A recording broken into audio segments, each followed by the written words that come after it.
నమస్తే. ఈరోజు మనతో పాటు మాట్లాడడానికి మాజీ మావోయిస్టు పార్టీ కేంద్ర కమిటీ సభ్యులు జంపన్న గారు మనతో పాటు ఉన్నారు. ఒకసారి వాళ్ళతో మాట్లాడదాం. నమస్తే అన్న. నమస్తే అన్న, చెప్పండి అన్న. ఫస్ట్ ఈ ఎన్కౌంటర్, ఇప్పుడు జరిగినటువంటి ఎన్కౌంటర్ గురించి మాట్లాడదాం. ఎప్పుడైనా ఎన్కౌంటర్ జరిగినప్పుడు వాళ్ళ తల్లిదండ్రులకు శవాలు ఇవ్వకుండా ప్రభుత్వం కావచ్చు లేకపోతే పోలీసులకు కాల్ చేసిన పరిస్థితి మనం ఎప్పుడైనా చూసాము మీ చరిత్రలో? ఇప్పుడు శవము ఇవ్వకుండా ఉండడం అని అంటే మనకు బ్రిటిష్ అంటే వలస పరిపాలన కాలంలో పట ఆనాడు భగత్ సింగ్ను ఉరి తీసిర్రు. భగత్ సింగ్ చేసిన తప్పు ప్రజల కోసం, సమానత్వం కోసం, ఈ దేశంలో కూడా ప్రజలందరూ సమానంగా బ్రతకాలి అనే ఒక సోషలిస్ట్ అవగాహనతోటి ఆనాడు పోరాడిండు. అయితే ఆనాడు అంటే బ్రిటిష్ వాళ్ళ యొక్క సామ్రాజ్యవాదుల దోపిడీ అణచివేత మూలంగా తను ఒక నిరసన చర్యగా పార్లమెంట్లో ఒక బాంబు వేసిండు. ఆ బాంబు కూడా మామూలు బాంబు, చనిపోయేది కాదు అది. జస్ట్ అది ఒక రకంగా షో పుట్టప్ అంటే ఒక దేశంలో చర్చ జరపడానికి చేసిన బాంబు అది. అక్కడ ఆయన అరెస్ట్ అయ్యిండు, కావాలనే అరెస్ట్ అయ్యిండు. ఆయన ఏమి తప్పకపోవాలని కూడా అనుకోలే, అరెస్ట్ అయ్యిండు. అయితే అరెస్ట్ అయిన తర్వాత అక్కడ అతన్ని భగత్ సింగ్ని ఉరితీసారు. దేశమంతా కూడా వ్యతిరేకించినప్పటికీ బ్రిటిష్ పాలకులు ఉరితీసారు. అయితే ఆ ఉరితీసిన సందర్భంగా కూడా అంటే ఉరితీసే విషయం కూడా ఏంటంటే ముందే, ఒక రోజు ముందే ప్రకటించిన డేట్ కంటే ముందే ఉరితీసి దాన్ని కూడా ఎక్కడ కూడా అర్థం కావద్దు అనే దాంతో కూడా ఏంటంటే తీసుకుపోయి ఒక నదిలో తెల్లారే వరకే తీసుకుపోయి నదిలో వేసేసారు. మనకు భారతదేశంలో ఇది బ్రిటిష్ కాలంలో ఇది మొదటిది.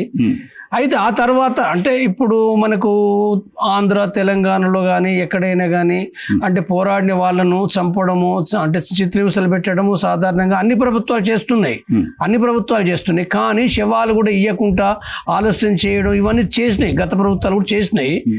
కానీ చేసిన సందర్భంగా కూడా దాదాపు 30-40 ఏళ్ళ కానించి కూడా శవాల కోసం కూడా ఇక్కడ అంటే ఆంధ్ర రాష్ట్ర ప్రజలు కూడా చాలా అంటే ఒక ఉద్యమాలు చేశారు. ఇది కరెక్ట్ కాదు, శవాలు ఇవ్వాలని చెప్పి అంటే అమరవీరుల బంధుమిత్రుల కమిటీ అని పేరు పెట్టుకున్నారు. లేదా శవాల స్వాధీన కమిటీ గద్దర్ నాయకత్వం కింద కూడా ఆ కమిటీ ఏర్పాటు చేసుకొని కూడా ఏంటంటే శవాలను తీసుకొచ్చి ఊరేగించడం, స్తూపాలు నిర్మించడం, మాట్లాడడం అది కంటిన్యూగా జరుగుతుంది. అయితే ఇప్పుడు ఈ మధ్య కాలంలో కూడా మనం గమనిస్తే అంటే ఛత్తీస్గఢ్లో ఉన్న ప్రభుత్వం ఏంటి? బీజేపీ ప్రభుత్వమే కదా. మరి ఆ బీజేపీ ప్రభుత్వం కూడా సైతము కొంత ఆలస్యంగానైనా 2 రోజులు 3 రోజులు ఆలస్యంగానైనా ఇప్పుడు తెలంగాణలో చనిపోయిన రేణుక అనే ఇక్కడ ఇంకోటి గమనించారు, ఛత్తీస్గఢ్ కు సంబంధించిన వాళ్ళని ఇచ్చేసారు, ఒకళ్ళని తెలుగు రాష్ట్రాలకు సంబంధించిన వాళ్ళ సేవలనే ఇయ్యలేదు. అవును అంటే ఇప్పుడు ఛత్తీస్గఢ్ ప్రభుత్వం కూడా అంటే ఇప్పటి వరకు తెలంగాణలో చనిపోయిన రేణుకను, సుధాకరు, జగను వీళ్ళు చనిపోతే శవాలు 2 రోజులకు 3 రోజులకు ఇచ్చిండ్రు. అయితే ఇప్పుడు విచిత్రంగా ఏంటంటే వారం రోజులు మొట్టమొదటగా వాళ్ళు ఏం చెప్పిండ్రు, వెంటనే వీళ్ళ బంధుమిత్రులు పోతే మేము అంటే ఇంకా 1-2 రోజులు పడుతుంది అని చెప్పి అన్నారు. బెదిరించారు కూడా, మీరు ఇక్కడ వెళ్ళిపోవాలి లేకపోతే ఎన్కౌంటర్ చేస్తామన్నారు. తర్వాత చివరికి వాళ్ళు ఈ ఆంధ్రప్రదేశ్ హైకోర్టులో బట్టి కూడా వాళ్ళు కేసు పెట్టారు. కేసు పెట్టిన తర్వాత కూడా ఛత్తీస్గఢ్ సంబంధించిన ఒక అడ్వకేట్, ప్రభుత్వ అడ్వకేట్ ఎవరైతే ఉన్నారో వాళ్ళు వచ్చి కూడా వాళ్ళు ఇచ్చిన జవాబు ఏంటంటే లేదు మేము ఇస్తాం, శవం ఇస్తామని చెప్పారు. వాళ్ళు శవం ఇస్తామని చెప్పిన తర్వాత మళ్ళీ పోతే మళ్ళీ శవం ఇవ్వమని చెప్పి ఆలస్యం చేసి రకరకాలుగా దాన్ని వచ్చేసి చివరికి వచ్చే విషయం ఏంటంటే మీరు ఇక్కడనే కాల్ చేయాలి, ఈయన మీరు ఉండండి లేకపోతే లేదు అనే విషయం మాట్లాడారు. కాబట్టి ఆ పరిస్థితిలో బట్టి అంటే ప్రభుత్వమే పోలీసు బలగాలతోటి అక్కడ శవదహనం చేసింది. ఇది చాలా తప్పు కదా. అది ఒక్క బసవరాజుదే కాదు, బసవరాజుది, సంగీతది, తర్వాత నాగేశ్వరరావుది, తర్వాత విజయలక్ష్మి, రాకేష్, అంటే ఆంధ్ర తెలుగు రాష్ట్రాల్లో బట్టి 5గురు సంబంధించిన శవాలను ఏంటంటే ప్రభుత్వం చేయడం, దానికి వింత వాదన చెప్పడం అనేది చాలా మానవత్వానికి వ్యతిరేకమైన విషయం. అది అంటే ఇక్కడ ఒక యాక్సెప్ట్ చూడాల్సి ఉంది ప్రధానంగా. ఎందుకంటే తెలుగు రాష్ట్రాలకు సంబంధించిన శవాలు ఎందుకు ఇవ్వలేదంటే, ఒకటి ఇక్కడ కేశవరావు అనేది పెద్ద లీడర్ అక్కడ, సో పెద్ద నాయకుడు కాబట్టి అతని ప్రాబల్యం అంటే వాళ్ళ శవం అక్కడ తీసుకుపోయి ఊళ్ళో తీసుకుపోతే జనాలు గూగుల్ కొడతారు, లేకపోతే సభలు పెడతారు, సంతాపాలు వెళ్తారు, అనేక కార్యక్రమాలు ఉంటాయి. సో అవి జరిగితే ఇంకొంతమంది ఇన్ఫ్లుయెన్స్ అవుతారనే ఒక ఉద్దేశం ఒక పోలీస్ నాయకుడు చెప్పినటువంటి పరిస్థితి. ఇంకొకటి ఏమొస్తుందంటే, ఇక్కడ చంద్రబాబుకు ఇష్టం లేదు కేశవరావును ఆంధ్రాకు తీసుకురావడం. అదేవిధంగా ఇక్కడ ఉన్నటువంటి రాకేష్ కావచ్చు, వీళ్ళందరూ కావచ్చు వీళ్ళ దళంలోని సభ్యులు. సో వీళ్ళ కమిటీలో ఉండడం వల్లనే మన తెలంగాణకు సంబంధించిన శవాలు కూడా రాకపోవడానికి ఇది ఒక కారణం అంటున్నారు. ఇంకొకటి ఇక్కడ విషప్రయోగం జరిగింది, ఎన్కౌంటర్ అని వాళ్ళు చెప్తున్నప్పుడు విషప్రయోగం జరిగిందా లేదా పట్టుకొని కాల్చిరా, అవి శవాలు బయటకు వస్తే అవి బయటపడతాయి. అని చెప్పేసి ఆ ఉద్దేశంతో కూడా ప్రభుత్వం ఈ యొక్క శవాలు ఇవ్వకపోవడానికి కారణం అని చెప్తున్నారు. మీరేమంటారు దీనిపైన? ఇప్పుడు మీరు 3 ప్రశ్నలు వేసారు. 3 ప్రశ్నల్లో మొట్టమొదటగా ఏంటంటే శవం గనుక కేశవరావు శవం గనుక ఇక్కడికి ఆంధ్రప్రదేశ్ గనుక వస్తే అంటే అనేక మంది కూడా అంటే ఆ శవం ఆధారంగా ప్రజలు ప్రభుత్వానికి వ్యతిరేకంగా మారుతారు, నక్సలైట్లుగా మారుతారు అనేది ఇక్కడ చెప్తున్నారు. నేనేమంటున్నట్టు ఈ మొదటి ప్రశ్నకు అంటే నువ్వు శవాన్ని చూసి భయపడుతున్నావు. శవాన్ని చూసి భయపడుతున్నావు అని అంటే శవం రావడం ద్వారానే అంటే వేలాది లక్షలాది నక్సలైట్లుగా మారుతారని అనుకుంటే శవం ద్వారానే అవుతున్నామని అంటే మరి ఆయన చేసిన 50 ఏళ్ల కాలంలో ఆయన ఏదైతే ప్రజల కోసం పనిచేసిండో అదే కదా. అంటే అదొకటే కాదు, నువ్వు అంటే చాలా తప్పుడుగా చంపినవనే కదా. ఒక ప్రజా ఉద్యమ నాయకుడిని నువ్వు చంపడం అనేది ఉందో ఇది చాలా నేరం కదా. అంటే మానవత్వానికి వ్యతిరేకము, శాంతి చర్చలకు వ్యతిరేకము, నీకు ప్రజాస్వామ్యానికి వ్యతిరేకం కదా. ఒక ప్రజానాయకుడిని చంపడము అనేది ఉందో నువ్వు చాలా పెద్ద తప్పు చేసినావు కాబట్టి నువ్వు భయపడుతున్నావు. వేల లక్షల నక్సలైట్లు అవుతారు అనుకుంటున్నావు, ఇది తప్పు. రెండోది మీరు అన్నది ఏంటంటే ఇప్పుడు చంద్రబాబు ప్రభుత్వం అక్కడ ఆంధ్రప్రదేశ్లో ఉంది అంటే గతం లోపల అలిపిరి దాడి లోపల ఇక్కడ నంబాల కేశవరావు ఉన్నాడు కాబట్టి చంద్రబాబు భయపడుతుండు. నేనేమంటుండంటే చంద్రబాబు ఎందుకు భయపడుతుండో నాకు తెలియదు. కానీ ఇక్కడ అంటే నువ్వు అలిపిరిలో ఉన్నాడు అనేది అంటే అలిపిరిలో ఉన్నాడా లేదా అనేది ప్రశ్న వేరే. వాస్తవంగా ఒకవేళ కదా అనుకుంటే మరి చంద్రబాబు హయాము లోపట చంద్రబాబు ముఖ్యమంత్రి ఇక్కడ ఉన్నప్పుడు మరి ఇక్కడ బెల్లి లలితను చంపారు. ఎవరు చంపారు? చంద్రబాబు చంపిండా?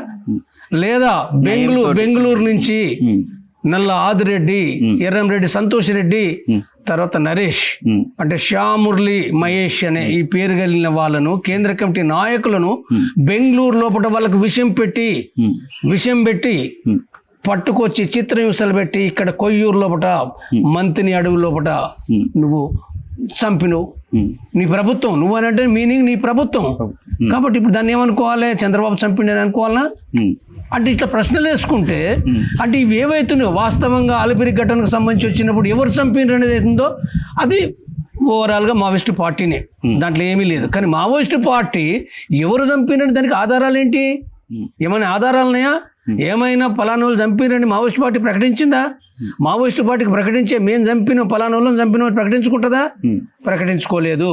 తర్వాత ఆయనే నంబాల కేశవరావు ఆ పార్టీకి ఆనాడు కాలంలో సిఎంసి చీఫ్ అంటే కేంద్ర కమిటీలో ఒక పొలిట్ బ్యూరో మెంబరు, ఒక అంటే జనరల్ సెక్రటరీ, తర్వాత సెకండ్ కీలక నాయకుడు. కాబట్టి ఆయన చంపిండనంటే ఇప్పుడు ఆయన ఒక అలిపిరిని కాదు, నాయగడ ఆయన పేరే వస్తుంది, కోరాపుట్ ఆయన పేరే వస్తుంది, ఇంకేదో బలిమిల ఆయన పేరు వస్తుంది, 190K దాంట్లో ఆయన పేరే అంటారు. అంటే ఏంటి అంటే కేసులు పెట్టడానికి పోలీసు డిపార్ట్మెంట్కు ఆధారాలు లేకుండా 100 మంది 150 మంది పేర్లను పెడతారు అక్కడ. దానికి ఆధారం ఏంటిది? ఏ ఆధారం ఉండదు. అంటే అందరి పేర్లు పెట్టడమే వాళ్ళ డ్యూటీ. ఇంటెలిజెన్స్ అంటే పెట్టకపోతే మళ్ళీ వాళ్ళ ఉద్యోగాలు ఉంటాయి కాబట్టి అందరి పేర్లు పెట్టేస్తారు. అంటే దీని ఆధారంగా మాట్లాడడం చాలా తప్పు కదా. అది దీని ఆధారంగా నువ్వు మాట్లాడడం అనేది ఉందో, ఆయన ఒక ప్రజానాయకుడు, ఆయన సిద్ధాంత రాజకీయ అవగాహన కలిగిన నాయకుడు కాబట్టి ఆయన పట్టుకొని ఈడు చంపిండు వాడు చంపిండు. ఒకవేళ ఇది ప్రతీకారం కదా. ఇంకా నేను ఇంకొకటి చెప్తున్నా, అంటే చంద్రబాబు అంటే మందు పాత్ర పెట్టింది కాబట్టి అంటే నువ్వు చంపుతావు, లేకపోతే నువ్వు శవాన్ని రానియకుండా చేస్తావా? దీన్ని ప్రతీకార రాజకీయాలు అంటారు. ప్రతీకారం. ఒక ప్రభుత్వ నేతగా నువ్వు ఇక్కడ రాజ్యాంగాన్ని అనుసరించాలి, నువ్వు ఇక్కడ ప్రజాస్వామ్యాన్ని అనుసరించాలి. ఇవి అనుసరించకుండా నేను అంటే నీ కోపం తీసుకుంటావు అంటే మరి నేను ఎట్లా నమ్మాలి?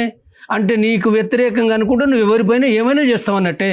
శవమే రానియకపోతే మరి ఇప్పుడు అక్కడ రకరకాల రాజకీయ పార్టీలు ఉన్నాయి. ఆ రాజకీయ పార్టీల పైన కూడా నువ్వు కక్ష పూనుకొని చేస్తావా? లేకపోతే చంద్రబాబును విమర్శించడం ప్రజాస్వామ్యంలో సహజమైన విషయం. ఎవరైనా విమర్శిస్తారు. ఇప్పుడు నేనున్నా ఈ ప్రజాస్వామ్య, నేను మావోయిస్ట్ పార్టీ లైన్ని కూడా నేను విమర్శిస్తా. నేను ఒక ప్రజాస్వామ్య అంటే ఒక హక్కు నాకు అది. నన్ను విమర్శించొద్దంటే ఎట్లా? నేను ఎవరినైనా ఎప్పుడైనా విమర్శిస్తా. కొన్ని సందర్భాలు అంటే సరైనదైతే చెప్తాను. ఇది డెమోక్రసీ కదా. ఈ డెమోక్రసీకి వ్యతిరేకంగా నేను ప్రతీకారం తీర్చుకుంటే తప్పు కదా అది. ఇది అంటే కేశవరావు అని పేరు ఎందుకు అంటే ఆయనకు భయపడుతున్నా లేకపోతే ఏదో కావచ్చు, కానీ కేశవరావు అనే వ్యక్తి చాలా ఎక్స్పర్ట్ బాంబులు పెట్టడంలో, బాంబులు తయారు చేయడంలో. ఇక్కడ మావోయిస్టులకు నేర్పింది ఈ గెరిల్లా ఉద్యమం, ఏదో అవన్నీ నేర్పడంలో కీలక పాత్ర కేశవరావు అని చెప్పేసి అంటున్నారు. ఇప్పుడు ఒకటి చెప్తున్నాను నేను, కేశవరావు అంటే అంటే జీవితం ఇప్పుడు చాలా పత్రికల్లో పట్ల వీడియోలో కూడా వస్తున్నాయి. ఆయన జీవితం ఏంటిది? ఒక మధ్య తరగతి ఒక టీచర్ కుటుంబంలో పట్ల ఒక క్రమశిక్షణ ఏ అర్థంలో అంటుందంటే ఆయనకు తాగుడు లేదు, బీడి తాగే అలవాటు లేదు, లేదా ఇతర అల్లరి చిల్లరిగా అంటే లంపెన్స్ బ్యాచ్లో తిరిగే అలవాటు లేదు, అంటే ఎక్కడ పడితే అక్కడే ఆడుతూ పాడుతూ ఒక క్రమశిక్షణగా చదువుకొని ఎదిగి వస్తున్నాడు. ఆయనకి ఏమి ఒక బిడియంగా ఒక అంటే ఎవరితోటి కూడా ఎక్కువ మాట్లాడకుండా ఎక్సర్సైజ్ చేస్తాడు చాలా. అంటే ఆయన శరీరం ఏదిందో చాలా బలమైంది అది. అంటే ఇప్పుడు ఆయన చాలా పెద్దగా ఉంటాడు, హైట్ పర్సనాలిటీ ఉంటాడు. అంటే చిన్నప్పటి నుంచి చదువుకున్నప్పటి నుంచి కూడా చాలా వ్యాయామం చేస్తాడు, చాలా హార్డ్గా చేస్తాడు. చనిపోయే నాటి వరకు కూడా ఆయన ఎక్సర్సైజ్ చేసిండు, చనిపోయిన 70 సంవత్సరాలను కూడా. కాబట్టి ఒక క్రమశిక్షణ కలిగిన వ్యక్తిగత జీవితం ఉంటూ అక్కడ వరంగల్ లోపట అక్కడ రాడికల్ కార్యకలాపాలున్నాయి, అక్కడ ఏవీపీ కార్యకలాపాలున్నాయి, అక్కడ గుండాల రాజ్యం ఉంది. వరంగల్ పట్టణం అంటే ఆనాడు గుండాలకు నిలయం. కుమారుపల్లి, కుమార్ అని అంటే అడల్ అంటే వ్యాపారుల దగ్గర అనేక మంది దగ్గర గుండాగిరి చేయడం, చంపేయడము, కొట్టడము, మహిళలను బనాయించడం. మహిళల్ని మరి కాలేజీలో పట్ల బనాయించారు కదా, ర్యాగింగ్ చేసిర్రు, అత్యాచారాలు చేసిర్రు, ఎన్నో జరిగినాయి.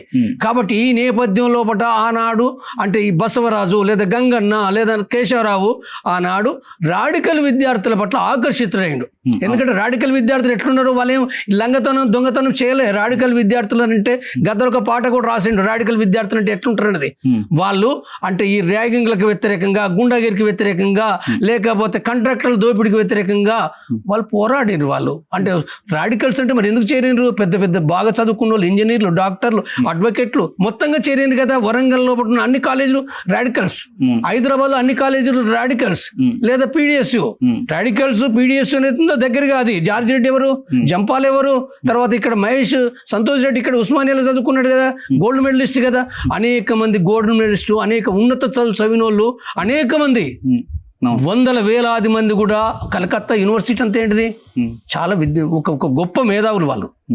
కాబట్టి ఇలాంటిది ఏదైతే ఉందో ఆనాడు రావడానికి కారణం ఏంటంటే ఆనాడు సమాజంలో పట్టిన ఒక భూస్వామ్య దోపిడీ, అణచివేత, దొరల పెత్తనము గ్రామాల్లో చూసిర్రు, పట్టణాలు చూసిర్రు. కాబట్టి దానికి మార్గం ఏదైతుందో నక్సలిజం అనుకున్నారు వాళ్ళు. జార్జి రెడ్డి అదే కదా, జార్జి రెడ్డి అదే అనుకుంటే ఆయన మాట్లాడితే చంపేసింది ఎవరు?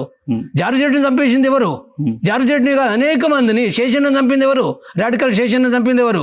కాబట్టి ఇలాంటివన్నీ కూడా ఏంటంటే ఇప్పుడు నేను పాత చరిత్రలు తీయను, కానీ గత చరిత్ర లోపల ఏవైతున్నాయో ఒకనాడు నక్సలిజం పుట్టడానికి, భూస్వాములకు వ్యతిరేకంగా ఎందుకు పుట్టింది? గత్యంతరం లేదు. ఏ రాజ్యాంగం ఉంది అన్నాడు? రాజ్యాంగం రాసుకున్నది 50లో రాసుకున్నావు నిజమే, కానీ రాజ్యాంగాన్ని అమలు చేసినోడే వాడు. ఏ ప్రభుత్వం అమలు చేసింది? కేంద్ర ప్రభుత్వం చేసిందా? రాష్ట్ర ప్రభుత్వం చేసిందా? రాజ్యాంగం అమలు చేస్తే గ్రామాల్లో పట్ల భూస్వామి విధానం ఎందుకుంది? గ్రామాల్లో పట్ల పెద్ద పెద్ద 100 ఎకరాల భూస్వాములు వాళ్ళు ఆడింది ఆట, పాడింది పాట, వాళ్ళు అత్యాచారాలు చేస్తారు.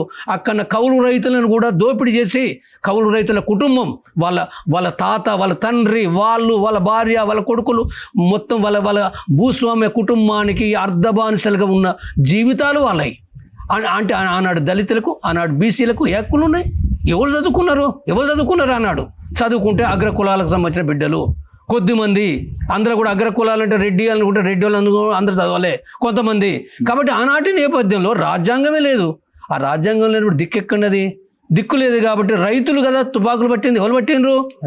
విద్యార్థి మేధావులు. నక్సల్బరిలో పుట్టింది, శ్రీకాకుళం వచ్చింది, తెలంగాణ వచ్చింది, దేశమంతా నక్సల్బరి. ఊరు పల్లె పట్టణం అంతా కూడా కదిలిపోయింది ఆనాడు. మేధావులు కదిలిపోయారు, అడ్వకేట్లు. జస్టిస్ ఇవ్వాలా సుప్రీంకోర్టు జడ్జిలు కూడా ఒకనాడు రాడికల్స్. చరిత్ర అంటే ఇవాళ అది బయట పెడితే ఎందుకు అనుకుంటారు, కానీ సుప్రీంకోర్టు జడ్జిలు ఒకనాడు రాడికల్స్. చరిత్ర ఏం చెప్తుంది? కాబట్టి ఆనాడు ఎందుకు పోయినాడు కానీ చరిత్రను తీయాలి. అంటే ఇవాళ మనం గమనిస్తే ఇవాళ ఇక్కడ మనం వాళ్ళని చంపడం అనేది ఉందో, చంపడానికి ఒకనాడు ఒక నేపథ్యము అంటే వాళ్ళ నక్సల్బరి పోరాటానికి ఉంది. కాబట్టి నువ్వు శాంతి చర్చలు చేయాలి కదా. శాంతి చర్చలు చేయకుండా చంపడం ఏంటిది? అంటే కేశవరావు జాయిన్ అయ్యే ముందు మావోయిస్ట్ పార్టీ ఒకలాగా ఉండేది, తర్వాత ఒకలాగా చేంజ్ అయిందంటే మీరు ఏమంటారు? అంటే ఆయన నాలెడ్జ్ కావచ్చు, ఆయన తెలియని కావచ్చు, మొత్తం మావోయిస్ట్ పార్టీలో గన్స్ కావచ్చు, బాంబు పేర్లు పెట్టడం, తయారీ కావచ్చు, అన్నీ నేర్పించాడని చెప్పేసి అంటున్నారు. మీరేమంటారు?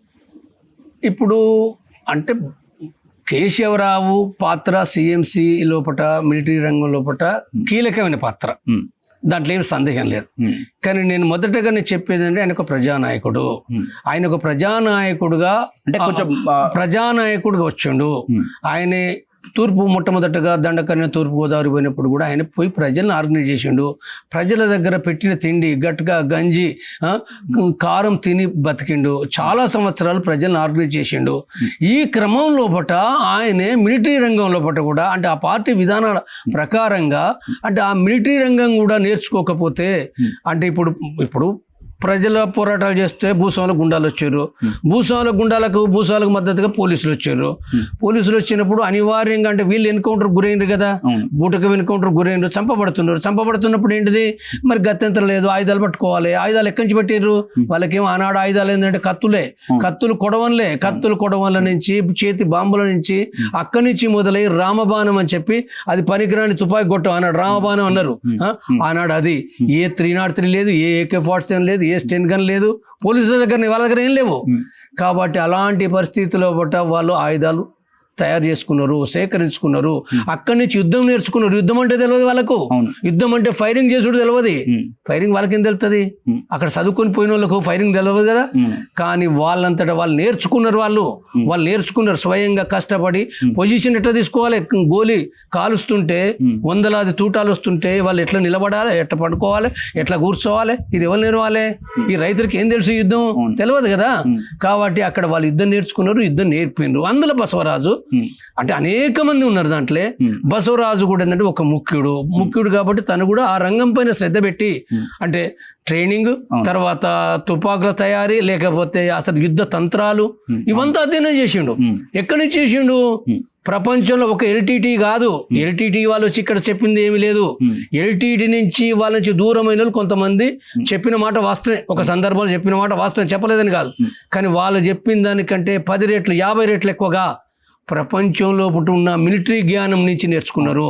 ప్రపంచంలో మిలిటరీ జ్ఞానం ఏంటంటే రష్యా కమ్యూనిస్ట్ పార్టీ ఉంది, చైనా కమ్యూనిస్ట్ పార్టీ ఉంది, లేకపోతే వియత్నాం ఉంది, కంపూచియాది ఉంది. అంతేకాదు భారత మిలిటరీ బలగాల నుంచి కూడా వాళ్ళు నేర్చుకున్నారు. భారత మిలిటరీ బలగాలు వాళ్ళ ఫార్మేషన్ ఏముంటుంది, వాళ్ళ యుద్ధ తంత్రాలు ఎట్లుంటాయి కూడా అదే చేశారు. అనేక విషయాల నుంచి నేర్చుకున్న దాంట్లో నేర్చుకొని తన పార్టీకి నేర్పడం లోపల బసవరాజు కీలకమైన పాత్ర. అందుకోసం ఆయన CMC చీఫ్. సిఎంసి చీఫ్ అంటే అన్నిట్లో యాక్షన్ చేస్తారని తప్పది. CMC చీఫ్ అంటే మావోయిస్ట్ పార్టీ లోపల శుద్ధ మిలిటరీ వాదం కాదు. అంటే ఇప్పుడు భారత మిలిటరీకి శుద్ధ మిలిటరీ వాదమే. మిలిటరీ వాళ్ళకి రాజకీయాల సిద్ధాంతాలు వాళ్ళకి అనవసరం. ఎందుకంటే వాళ్ళు డ్యూటీ చేయాలి కాబట్టి ప్రభుత్వం ఏం చెప్తే చేస్తారు. చంపమంటే చంపాలి, శవాలు ఇవ్వద్దు అంటే ఇవ్వద్దు. ఇప్పుడు ఛత్తీస్గఢ్ లో కూడా ఇవ్వలేదు. ఎవరు ఇవ్వలేదంటే పోలీసు మిలిటరీ అధికారులు ఏమన్నంటే మా ప్రభుత్వం చెప్తుంది కాబట్టి మేమేం చేయాలి అని అంటారు కదా వాళ్ళు. కానీ ఇక్కడికి వచ్చే వారికి ఏంటంటే ఈ మిలిటరీ లోపల అంటే ఈ మిలిటరీకి ప్రజలకు సంబంధించిన కోణమే, సైద్ధాంతిక కోణమే తప్ప అంటే మిలిటరీ కాబట్టి చంపాలని అనుకోరు. చంపాలి కాబట్టి అందరు చంపలే కదా. పోలీసులను కూడా వదిలిపెట్టారు కదా, సరెండర్ చేసుకున్నారు కదా. తుపాకుల పైన దాడి చేస్తే 2-3 చంపి 400 మందిని వదిలిపెట్టారు కదా. 400 మందిని వదిలిపెట్టారు చంపకుండా. లేదా ఆంబుష్ లోపల అంటే గాయాలైన వాళ్ళను వాళ్ళు మేము లొంగిపోతున్నాం చేతులెత్తిన వాళ్ళను లొంగ తీసుకున్నది, వాళ్ళకి ట్రీట్మెంట్ చేసింది, మంచినీళ్ళు ఇచ్చింది, బిస్కెట్లు ఇచ్చింది. చరిత్రలో చాలా ఘటనలు ఉన్నాయి. కానీ నువ్వేం చేస్తున్నావు? చంపుతున్నావు. నీ మిలిటరీ అంటే చంపడమే, ప్రతి ఒక్కరిని చంపడమే. గాయపడ్డ వాళ్ళని కూడా నువ్వు రక్షించడం లేదు. ఏం పద్ధతి ఇది? మానవత్వం ఎక్కడది? ఈ మావోయిస్ట్ పార్టీ అసలు ఎలా వర్క్ అవుతుంది అని అంటే ఏమంటారు? అంటే ఇప్పుడు మీరు చెప్పారు ఒక 6 మిలిటరీ, ఒకటి ఇలాంటి వింగులు ఏమన్నా ఉంటాయి అక్కడ? ఇప్పుడు మొట్టమొదటగా ఒకటి పార్టీ వేరు, మిలిటరీ వింగ్ వేరు, 2 వేరు. పార్టీ అనేది ఏదో అది పూర్తిగా దానికి కొన్ని అర్హతలు ఉండాలి. ఒక పార్టీ సభ్యుడిగా కొన్ని అర్హతలు ఉంటాయి.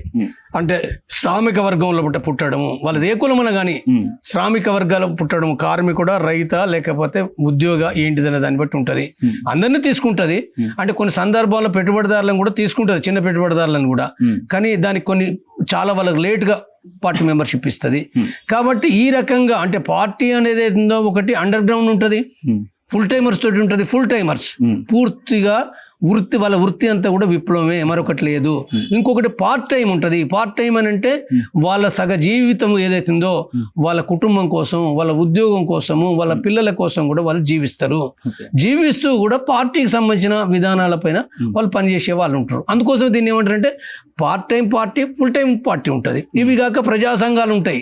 ప్రజా సంఘాలు అనేక రకాల ప్రజా సంఘాలు అవి ఉంటాయి. కార్మికులలో, రైతుల లోపల, ఉద్యోగుల లోపల, కార్మికులు కూడా 100 రకాల కార్మిక సంఘాలు, ఉద్యోగులు కూడా 100 రకాల సంఘాలు, మహిళల్లో, దళితుల్లో, ఆదివాసీల్లో, బీసీ లోపల వందల వేల రకాల ప్రజా సంఘాలు ఉంటాయి. కాబట్టి ఈ ప్రజా సంఘాలు అంటే వేరుది. తర్వాత మిలిటరీ అనేది ఏదో అంటే ఇవాళ ఈ పార్టీ వాళ్ళు అడవిలో ఉంటారా, బయట ఉంటారా? అడవిలో ఉంటారు, బయట ఉంటారు, పట్టణాల్లో ఉంటారు, గ్రామాల్లో ఉంటారు, మైదానాల్లో ఉంటారు, అంతటా ఉంటారు. ఇక్కడ ఉన్నారు, ఎక్కడ లేరు అనేది ఏమీ లేదు ఎక్కడైనా. అందుకోసం దాన్ని అందుకోసం ఏమంటారంటే మావోయిస్ట్ పార్టీ అంతం చేయడం నీ తరం కాదని చెప్తున్నాం. ఏ రూపాయలైనా ఉంటారు వాళ్ళు, ఎన్నో రూపాయలు మారుతారు కదా. వాళ్ళ ఆశయము సమానత్వం, సోషలిజం కమ్యూనిజం కదా. సోషలిజం కమ్యూనిజం ఎవడు చంపగలుగుతాడు? హిట్లర్ చంపలేకపోయాడు. హిట్లర్ కదా మహా నియంతలు ఈ ప్రపంచంలో ఎవడు చంపలేకపోయాడు. వెనకంజలు ఉన్న మాట వాస్తవమే, దెబ్బతిన్న మాట వాస్తవమే, దెబ్బతిన్నది కానీ ఏంటి ఎట్లా చంపుతావు నువ్వు? దాని యొక్క బీజాలు ఎక్కడున్నాయి? దాని బీజాలు ఈ భూమిలో ఉన్నాయి. ఈ భూమి అంటే ఏంటిది? ఇక్కడ ఈ సమాజంలో దోపిడి ఉన్నది, అన్యాయాలు ఉన్నాయి, అణచివేత ఉన్నది, అసమానతలు ఉన్నాయి. అసమానతలు, వర్గ అణచివేతలనే ఒకడు పెద్దగా వాడు అంబానీ, అదాని లాంటి వాళ్ళు 1-2 కాదు, వేలాది లక్షలాది మంది వాళ్ళు చాలా పెద్దగా అవుతారు. చాలా ఆకాశానికి ఎగిరిపోయిన వాళ్ళు. మరి మిగిలిన వాళ్ళు అగ్రనేతలు అక్కడక్కడ కింద ఉన్నారు. మరి ఇదంతా చూస్తారు కదా. మామూలు కార్యకర్తలు అంటే ఉండొచ్చు, అగ్రనేతలు ఎక్కడ ఉంటారు? అడవిలో ఉంటారా, బయట ఉంటారా మావోయిస్ట్ పార్టీ వాళ్ళు? అడవిలో ఉండొచ్చు, బయట ఉండొచ్చు, ఎక్కడైనా ఉండొచ్చు. ఇక్కడే ఉండాలని రూల్ ఏం లేదు. పేర్లు అట్లా ఏమున్నాయా? ఈయన పేర్లు అన్ని మారు పేర్లే పెట్టుకుంటారు. నా పేరు జంపన్న. నేను పోయిన రోజు 84 పోయినా. నేను 84 బట్టి నా పేరు జంపన్న. ఆనాటి నుంచి నేను బయటకు వచ్చిన ఆ పాటలో కూడా లేను. ఇప్పుడు లేకున్నా పేరు జంపన్న అని పిలుస్తుండ్రు. గణపతి ఉన్నది, గణపతి అసలు పేరు ఎంతమంది గుర్తు? గణపతి అంటే గణపతి. కేశవరావు అనేది ఇప్పుడు చనిపోయిన తర్వాత కేశవరావు అని అంటుండ్రు. వాస్తవంగా ఆయన ఏంటంటే మొదట గంగన్న, తర్వాత బసవరాజు. ఈ 2 ఇంకా 4-5 పేర్లు ఉన్నాయి, కానీ ఈ 2 ఎక్కువ ప్రాముఖ్యత అంటే ఒక ప్రచారంలో ఉన్నాయి. ఆ పేరుతోనే పార్టీ కార్యకర్త పార్టీలో బట్టి అదే పిలుస్తారు కదా. కేశవరావు ఎవరికి తెలుసు? ఎవరికి తెలియదు. లక్ష్మణరావు ఎవరు తెలుసు? తెలిసిన అదెందుకు పిలుస్తారు? తెలిసిన వాళ్ళు కూడా పిలువారు. గణపతి అంటే గణపతి. పార్టీలో జాయిన్ అయ్యేటప్పుడే పేరు చేంజ్ చేస్తారు. రెండు కారణాలతో చేస్తారు. ఒకటో రహస్యంగా ఉంచాలి, ఆయన ఎవరు ఏమిటి అనేది అందరికి అర్థం కావద్దు, ప్రభుత్వానికి అర్థం కావద్దు. తర్వాత రెండో విషయం ఏంటంటే ఇక్కడ అనేక రకాలుగా కులాల పేర్లతోటి ఉండడం ద్వారా ఏమైందంటే కుల కలుషితం అవుతుంది. అంటే ఏమి ఉండదు అక్కడ. పిచ్చోళ్ళు కొంతమంది మాట్లాడతారు మావోయిస్ట్ పార్టీలో కులం ఉండదని. వాళ్ళ మూర్ఖులు, వాళ్ళకి తెలియదు. నేను చెప్తున్నా, ఎందుకంటే పదే పదే ఎందుకు మాట్లాడుతుండ్రు? ఎక్కడ కులం ఉండదు? వాళ్ళు తినే తిండి కాడ కులం ఉందా? వాళ్ళు కలిసి ఉండే కాడ కులం ఉందా? వాళ్ళ పెళ్లిల కాడ కులం ఉందా? ఎక్కడ ఉన్నది కులం? ఏడ కులం ఉన్నది? తర్వాత వాళ్ళ ఉద్యమాలు చేసిరు. ఈ ఎంఆర్పిఎస్ ఏబిసిడి వర్గీకరణ కోసం మాట్లాడింది మొట్టమొదటి ఈ దేశంలో పట్ల మావోయిస్ట్ పార్టీ. ఇది మాత్రమే కాదు, బీసీల కోసం మాట్లాడింది మావోయిస్ట్ పార్టీ. రిజర్వేషన్లు ఈ దేశంలో పట్ల రిజర్వేషన్లు ఉండాలని అంబేద్కర్ రాజ్యాంగంలో రాసింది ఉంది. కానీ మొట్టమొదటి కమ్యూనిస్ట్ పార్టీ ఈ దేశంలో పట్ల రిజర్వేషన్ల కోసం సంఘర్షణ చేసిన దాంట్లో పట్ల మొట్టమొదటిగా ఆనాటి రాడికల్స్ మావోయిస్ట్ పార్టీ. చరిత్ర ఇది కదా. లేని మావోయిస్ట్ పార్టీ నాయకులు గన్ను పట్టుకోరంటారా? పట్టుకోవచ్చు. వాళ్ళ అనేక పరిస్థితులను బట్టి పట్టుకోవచ్చు. పట్టుకోండి. ఇప్పుడు బసవరాజు ఒకనాడు పట్టుకున్నాడు. సిఎంసీ చీఫ్ ఉన్నప్పుడు కూడా పట్టుకున్నాడు. AK-47 కూడా పట్టుకున్నాడు. తర్వాత పిస్టల్ పట్టుకున్నాడు, రివాల్వర్ పట్టుకున్నాడు. మొన్న చనిపోయినప్పుడు మరి అది కూడా కనపడలేదు. ఆయన అంటే 70 సంవత్సరాలు ఉన్నది కాబట్టి చుట్టూ ప్రొటెక్షన్ ఉంది కదా. తప్పనిసరిగా అది పట్టుకోవాలని రూల్ ఏం లేదు కదా, ప్రొటెక్షన్ తోటి ఉంటది. కాబట్టి అనేక కారణాలతోటి ఏంటంటే పట్టుకోకపోవడం అనేది ఆధారపడి ఉంటది. ఆయన ఒక పార్టీ జనరల్ సెక్రటరీ కదా. చనిపోయే నాటికి 7 ఏళ్ల క్రితం ఆయన party general secretary. CMC chief కాదు. సిఎంసీ చీఫ్ వేరే, మళ్ళీ వేరే వాళ్ళు అయినరు. ఇప్పుడు నెక్స్ట్ మిలిటరీ ఎట్లా ఉంటుంది? మిలిటరీ అని అంటే అది పూర్తిగా అది యుద్ధం కోసం. ఇప్పుడు దాంట్లో పట ఇప్పుడు మన కింది నుంచి వస్తే ఏంటంటే ఒక స్క్వాడ్, అంటే లోకల్ గెరిల్లా స్క్వాడ్, LGS అంటారు. అంటే 7 లేదా 9, 11, 15 వరకు ఉంటుంది. తర్వాత దానిపైన ప్లాటూన్ ఉంటుంది. ప్లాటూన్ అనేది ఏందో అది ప్లాటూన్ అని అంటే 25-30 సంఖ్యలో 35 సంఖ్య వరకు కూడా ప్లాటూన్ ఉండొచ్చు. పరిస్థితిని బట్టి ఉంటుంది. ప్రభుత్వంలో పట్టిన ప్లాటూన్ అంటే ఖచ్చితంగా ఇంత ఉండాలి, అంతే. అది ఒక ఖచ్చితమైన సిస్టమ్ అది. కానీ ఒక ప్రజా మిలిటరీ అని అనుకున్నప్పుడు ఇది పీపుల్స్ గెరిల్లా ఆర్మీ అంటారు కదా, ఈ పీపుల్స్ గెరిల్లా ఆర్మీ అనేది ఏతుందో దీంట్లో పీపుల్స్ లిబరేషన్ గెరిల్లా ఆర్మీ, దీన్ని PLGA. కాబట్టి దీంట్లో ఉండే సిస్టమ్ ఏంటంటే 18 సంఖ్య ఉండొచ్చు ప్లాటూను, 25 ఉండొచ్చు, 30 ఉండొచ్చు, పరిస్థితిని బట్టి. ఒక ప్రాంతంలో 18 ఉండొచ్చు, ఇంకొకటి 25 ఉండొచ్చు, ఒక కాలం తక్కువ ఉండొచ్చు, మరొక కాలం ఎక్కువ ఉండొచ్చు. ఇవన్నీ మారుతుంటాయి. కంపెనీ ఉందనుకో, కంపెనీ అంటే ఎంత? కంపెనీ అంటే దాని యాక్చువల్ లెక్క ప్రకారం అంటే 120 నుంచి 150 ఉండాలి ప్రభుత్వ లెక్కల ప్రకారంగా. మరి 120 పెట్టలేము. కంపెనీ అంటే 3 ప్లాటూన్లు లేదా 2 ప్లాటూన్లు పెట్టేసి దాని ఒక కంపెనీ పెడతారు. 50 ఉంటుంది, 60 ఉంటుంది, 70 ఉంటుంది, 80 ఉంటుంది. అది మారుతుంటది. ఇప్పుడు కంపెనీ 7 చనిపోయిందని బసవరాజు ఉన్నది కంపెనీ 7. వాస్తవంగా దానికంటే ముందు వాళ్ళు 60 మంది ఉండే, 60 మంది ఉండే వాళ్ళు తగ్గించారు వాళ్ళు వివిధ కారణాల చేత. అంటే అక్కడ ఎక్కువ సంఖ్యతోటి ఉండడం ద్వారా తిండి సరుకుల సమస్య వస్తుంది. తర్వాత బహిర్గతం అవుతుంది. అంటే 60 మంది ఉంటే ఎటు పోయినా వాళ్ళు నడిచేటప్పుడే ఆ బాట పడుతుంది. అది దాన్ని ఏం మార్చలేము, అది కష్టమవుతుంది. చాలా మంది చూస్తారు, ఇవన్నీ సమస్యలు ఉంటాయి. కాబట్టి వాళ్ళు 35 మందికి తగ్గించారు, 35 మందికి తగ్గించారు వాళ్ళు. కాబట్టి కంపెనీ తర్వాత బెటాలియన్ ఉంటుంది. బెటాలియన్ అంటే 1000 వరకు ఉంటుంది, 1200 ఉంటుంది, 800 ఉంటుంది, 600 ఉంటుంది, 150, 180 వరకు కూడా పెట్టుకోవచ్చు బెటాలియన్. అంటే బెటాలియన్ అంటే ఇప్పటి వరకు అయితే దాంట్లో బెటాలియన్ వరకే వచ్చింది. కానీ ఆ పైన ఇంకేవైతున్నాయో అనేకమైన బ్రిగేడ్స్ ఉంటాయి, రకరకాల ఫార్మేషన్స్ ఉన్నాయి. అక్కడ దాకా వాళ్ళు ఏం పోలే. హాస్పిటల్ ఇదంతా ఉంది. వాళ్ళ సైన్యం పెరిగితే ఎర్ర సైన్యం పెరగాలి అన్నారు కదా వాళ్ళు. ఎర్ర సైన్యం పెరగాలని అంటే ఏంటంటే గ్రామాల నుంచి పెద్ద ఎత్తున 1000 లక్షలు కావాలి కదా. 1000 లక్షలు అయినప్పుడు నీకు క్రమంగా అది పెరుగుతుంది.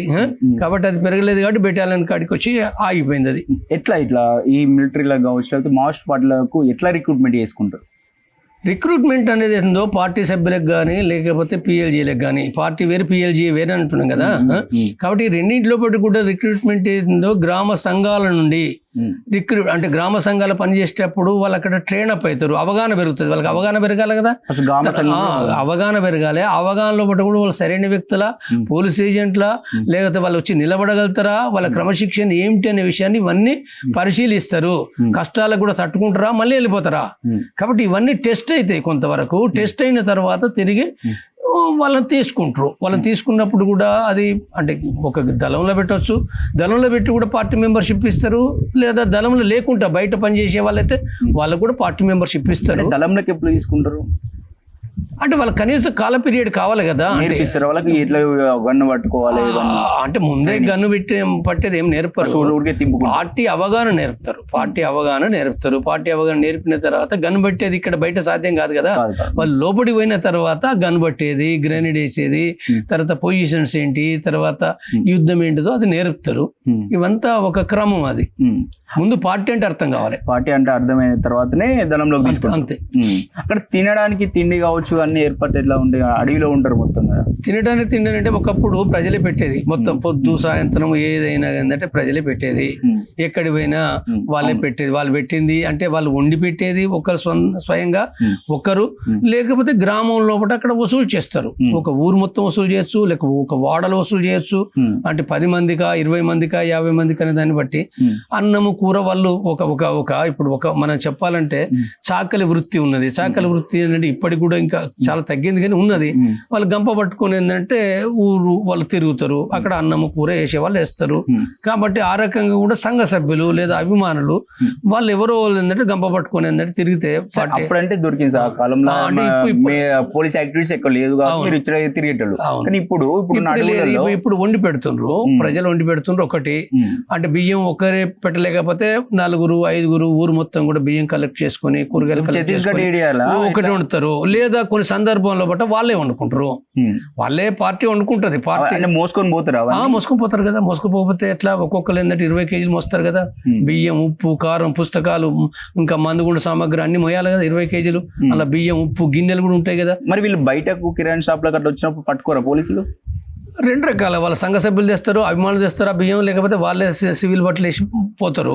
పోతే ఏమున్నది ఊరు వాళ్ళందరికీ తెలుసు కదా, దాంట్లో నష్టమే ఉన్నది, దాంట్లో నష్టమే లేదు కదా. అంటే ఇన్ఫార్మల్ గ్రామంలో ఇన్ఫార్మల్ ఇప్పుడు పెరిగింది కాబట్టి జాగ్రత్తగా తీసుకుంటారు, రాత్రి తీసుకుంటారు, లేకపోతే దానికి రకరకాల పద్ధతులు అనుసరిస్తారు. ఎక్కడ ఇన్ఫార్మల్ ఎవరు ఉండు మనకు తెలియకుండా ఎట్లా పోవాలి ఊరోళ్ళు గమనిస్తారు. గమనించినాక చెప్పరు కదా, వాడు ఇన్ఫార్మర్ అంటాడు పలాని వాడు కడుకోసకున్నాడు వాడు, కాబట్టి మనకి సంబంధం లేకుండా పోయి తెచ్చుకుంటారు. ఎన్నో జరుగుతాయి అట్లా. బతకాలి కదా మరి. తిండి సరుకులు కావాలి కదా, కాబట్టి తెచ్చుకుంటారు. ఏ రకంగానే తెచ్చుకుంటారు. తిండికైతే ఇబ్బంది ఉండదు అంటారు. ఇబ్బంది ఉండదంటే ఇప్పుడు 60 గంటలు తిండి లేదు వాళ్ళకు, 60 గంటలు తిండి లేదు, నీళ్ళు లేవు మొన్నటి దాంట్లో పట. అంటే వివిధ సందర్భాల్లో పట ఇప్పుడు ఫైరింగ్స్ కావచ్చు, లేదా పోలీసు బలగాలు వచ్చినాయి, పోయి బియ్యం తెచ్చుకుందాం అనుకుంటారు, ఈ లోపు పోలీసు బలగాలు చుట్టుముట్టినాయి, తప్పుకొని పోవచ్చు, కానీ బియ్యం దొరకాయి కదా, లేట్ అవుతుంది కదా. లేదా ఒక ఊరికి పోయినప్పుడు అక్కడ గ్రామంలో పోలీసు బ్యాచ్ ఉంది, బియ్యం రావు కదా, తిండి రాదు కదా, కాబట్టి ఆ లేట్ కూడా అవుతుంది కదా. ఇప్పుడు తిండి లేట్ అవుతుంది, పొద్దున తినేది రాత్రి తినడు అవుతుంది, లేకపోతే ఒకరోజు తినకపోవడం ఉంటుంది, అవన్నీ కష్టాలు ఉంటాయి. విప్లవం అంటే విందు కాదు కదా, అదేం ఆటపాట లాంటిది కాదు, సంబరం కాదు, అది కష్టమే. కష్టమైనా మరి అక్కడ వాళ్ళు ఆ కష్టాల మధ్యన జీవిస్తారు, వాళ్ళు దాన్ని ఏం వాళ్ళు వదులుకో, కష్టాల మధ్యన మరి ఉన్నారు కదా, ఉంటున్నారు కదా, కష్టాల మధ్యన త్యాగాల మధ్యన ఆ పార్టీ అది ఉంటుంది, అదే విప్లవం. ఇప్పుడు తెలంగాణ బార్డర్ ప్రాంతం కావచ్చు, ఛత్తీస్గఢ్ కావచ్చు, ఆ ఏరియానే అడవుల్ని ఎంచుకోవడానికి కారణం ఏమంటారు? లేదు, అట్లేం లేదు. మొట్టమొదటిగా వాళ్ళు చాలా అడవులను ఎంచుకున్నారు. చివరికి అక్కడ 1980 లోపల మొట్టమొదటిగా పీపుల్స్ వార్ పార్టీ ఆనాడు, అంటే మావోయిస్ట్ పార్టీ, పూర్వ party, CPIML People's war party, దాని నాయకుడు కొండపల్లి సీతారామయ్య ఆనాడు 1980 లోపల తను అంటే ఈ గెరిల్లా యుద్ధాన్ని అభివృద్ధి చేయాలన్న దాంతో తను ఏం చేసిండంటే 5 దళాలను పంపిండు. ఎక్కడికి పంపిండు? ఒకటి మొట్టమొదటగా అంటే తూర్పు గోదావరి విశాఖపట్నం ఉన్న అడవి, అంటే ఇప్పుడు దానికి అంటే వేరే వాళ్ళు ఉన్నారు, గంగన్న కూడా, బసవరాజు కూడా పోయిండు అన్నాడు దళ సభ్యుడిగా, తర్వాత కమాండర్ అయ్యిండు. తర్వాత బస్తర్ అంటే ఇప్పుడు 5 జిల్లాలన్నది ప్రభుత్వం, కానీ ఆనాడు ఒకటే జిల్లా బస్తర్ అని. అంటే ఈ బస్తర్ అనే జిల్లాకు ఒక పెద్ద జిల్లా, అది భారతదేశంలో, ఆ జిల్లాలకు ఒక దళం పోయింది. దళం అంటే 5గురే ఆనాడు, 5, 6. మొట్టమొదట మహిళలు కూడా లేరు. తర్వాత గడిచిరోళికి ఆనాడు పెద్ద శంకర్ చనిపోయిండు 80 లోపల, పోతున్న సందర్భంగా వెనుక నుంచి కాల్చిరు. పెద్ద శంకర్ అన్న పాట ఉంటుంది, గద్దర్ పాడే పాట ఉంటుంది, అది ఆనాడు 5గురు దళం పోయింది. ఆ తర్వాత నెక్స్ట్ అంటే ఆదిలాబాద్ కూడా ఏంటంటే ఒక దళం పోయింది. ఇప్పుడు చనిపోయిన ఆనంద్ కంటే ముందు వేరే వాళ్ళు పోయినరు, కానీ ఆనంద్ కూడా చనిపోయిండు, పీబీ మెంబర్. కాబట్టి ఆనంద్ అక్కడ ఆ తర్వాత ఆ దళంలో ఉన్నాడు. తర్వాత నెక్స్ట్ ఇక్కడికి వచ్చేవరకు మాదేపూరు, తర్వాత ఏటూ నాగరం, అంటే కరీంనగర్, వరంగల్, ఖమ్మం అడవి అంటారు దీన్ని.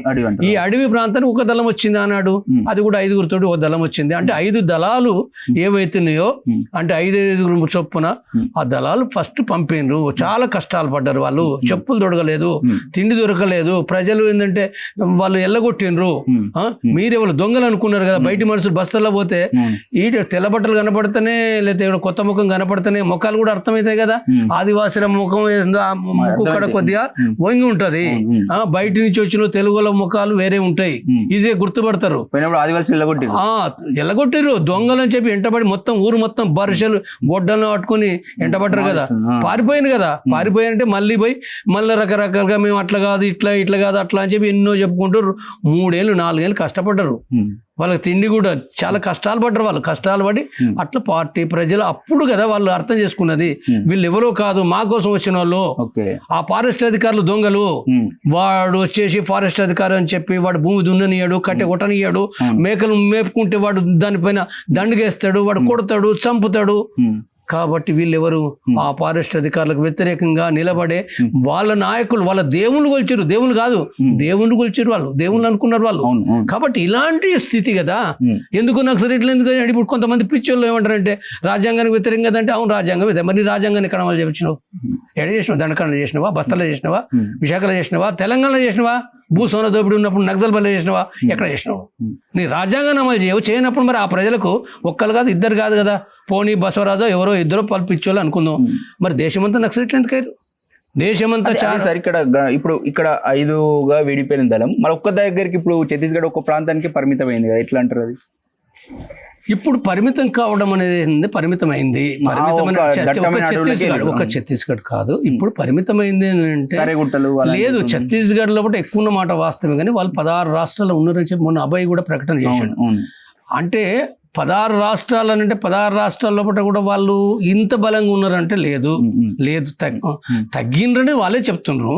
కానీ వివిధ రాష్ట్రాలు ఉన్నారు. వివిధ రాష్ట్రాలు బట్టి ఒరిస్సా లోపల కూడా సున్నబెడ దగ్గర చలపతి చనిపోయింది కదా, అంటే ఛత్తీస్గఢ్ చివరి అంచు అది ఒరిస్సా గుట్ట, సున్నబెడ గుట్ట అంటారు, అక్కడ చనిపోయింది కదా, చాలా మంది చనిపోయింది కదా, ఒరిస్సాలో చనిపోయినారు.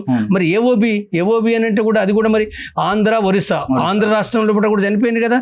మన తెలంగాణ లోపల ఇప్పుడు రేవంత్ రెడ్డి ప్రభుత్వం వచ్చిన తర్వాత ఇక్కడ 3-4 ఎన్కౌంటర్లు జరిగినాయి. కర్రెగుట్టలే కదా, కర్రెగుట్ట అది తెలంగాణలో భాగం ఉన్న సగభాగం ఆడ చనిపోయారు. నేనేమంటున్నట్టు ఇప్పుడు ఎక్కడ ఏటున్న దగ్గర సల్పాకడ్డలో చనిపోయారు, ఖమ్మం మనుకూరు దగ్గర చనిపోయింది కదా. మరి ఈడో 30 మంది చనిపోయింది కదా. మరి ఇక్కడ తెలంగాణలో చనిపోయింది కదా, తను ఏమనుకోవాలి? అంటే పార్టీ ఉన్నట్టే కదా, చనిపోయినప్పుడు పార్టీ ఉండదని అర్థమవుతుంది, యుద్ధం చేస్తే పార్టీ ఉండదని అర్థమవుతుంది. పార్టీ అంటే ఎప్పుడు కూడా అందరు కనపడుకుంటూ ఉండదు కదా. కాబట్టి తెలంగాణలో ఉన్నది, ఆంధ్రలో ఉన్నది, మహారాష్ట్రలో చనిపోయారు, మధ్యప్రదేశ్లో ఉంది, తర్వాత జార్ఖండ్లో వివేక్ సిసి మెంబర్ చనిపోయింది కదా, వివేక్. ఇక్కడ అంటే మన బొకారో దగ్గర అడవి అక్కడ చనిపోయిండు, చాలా మంది చనిపోయిండ్రు. అంటే జార్ఖండ్లో ఉంది, బీహార్లో ఉన్నది, తర్వాత ఇంకా ఇతర బెంగాల్లో ఉంది, ఢిల్లీలో ఉన్నది, లేదా తమిళనాడు, కేరళ, కర్ణాటక ట్రై జంక్షన్ ఉంది, ఆడ కూడా ఉంది. అంటే ఎక్కువనో తక్కువనో కొన్నిటి కూడా సాయుధ దళాలు లేని మాట వాస్తవమే. దళాలు ఇప్పుడు నేను చెప్పిన ఇప్పుడు ఛత్తీస్గఢ్లో ఉన్నది, ఒరిస్సాలో ఉన్నది, జార్ఖండ్లో ఉన్నది, బీహార్లో ఉంది, తర్వాత మహారాష్ట్రలో ఉంది, మధ్యప్రదేశ్లో ఉంది, తెలంగాణలో ఉన్నది, ఆంధ్రప్రదేశ్లో ఉన్నది. ఈ రాష్ట్రాల్లో దళాలు ఉన్నాయి. మిగిలిన కేరళ లాంటి దగ్గర లేవు.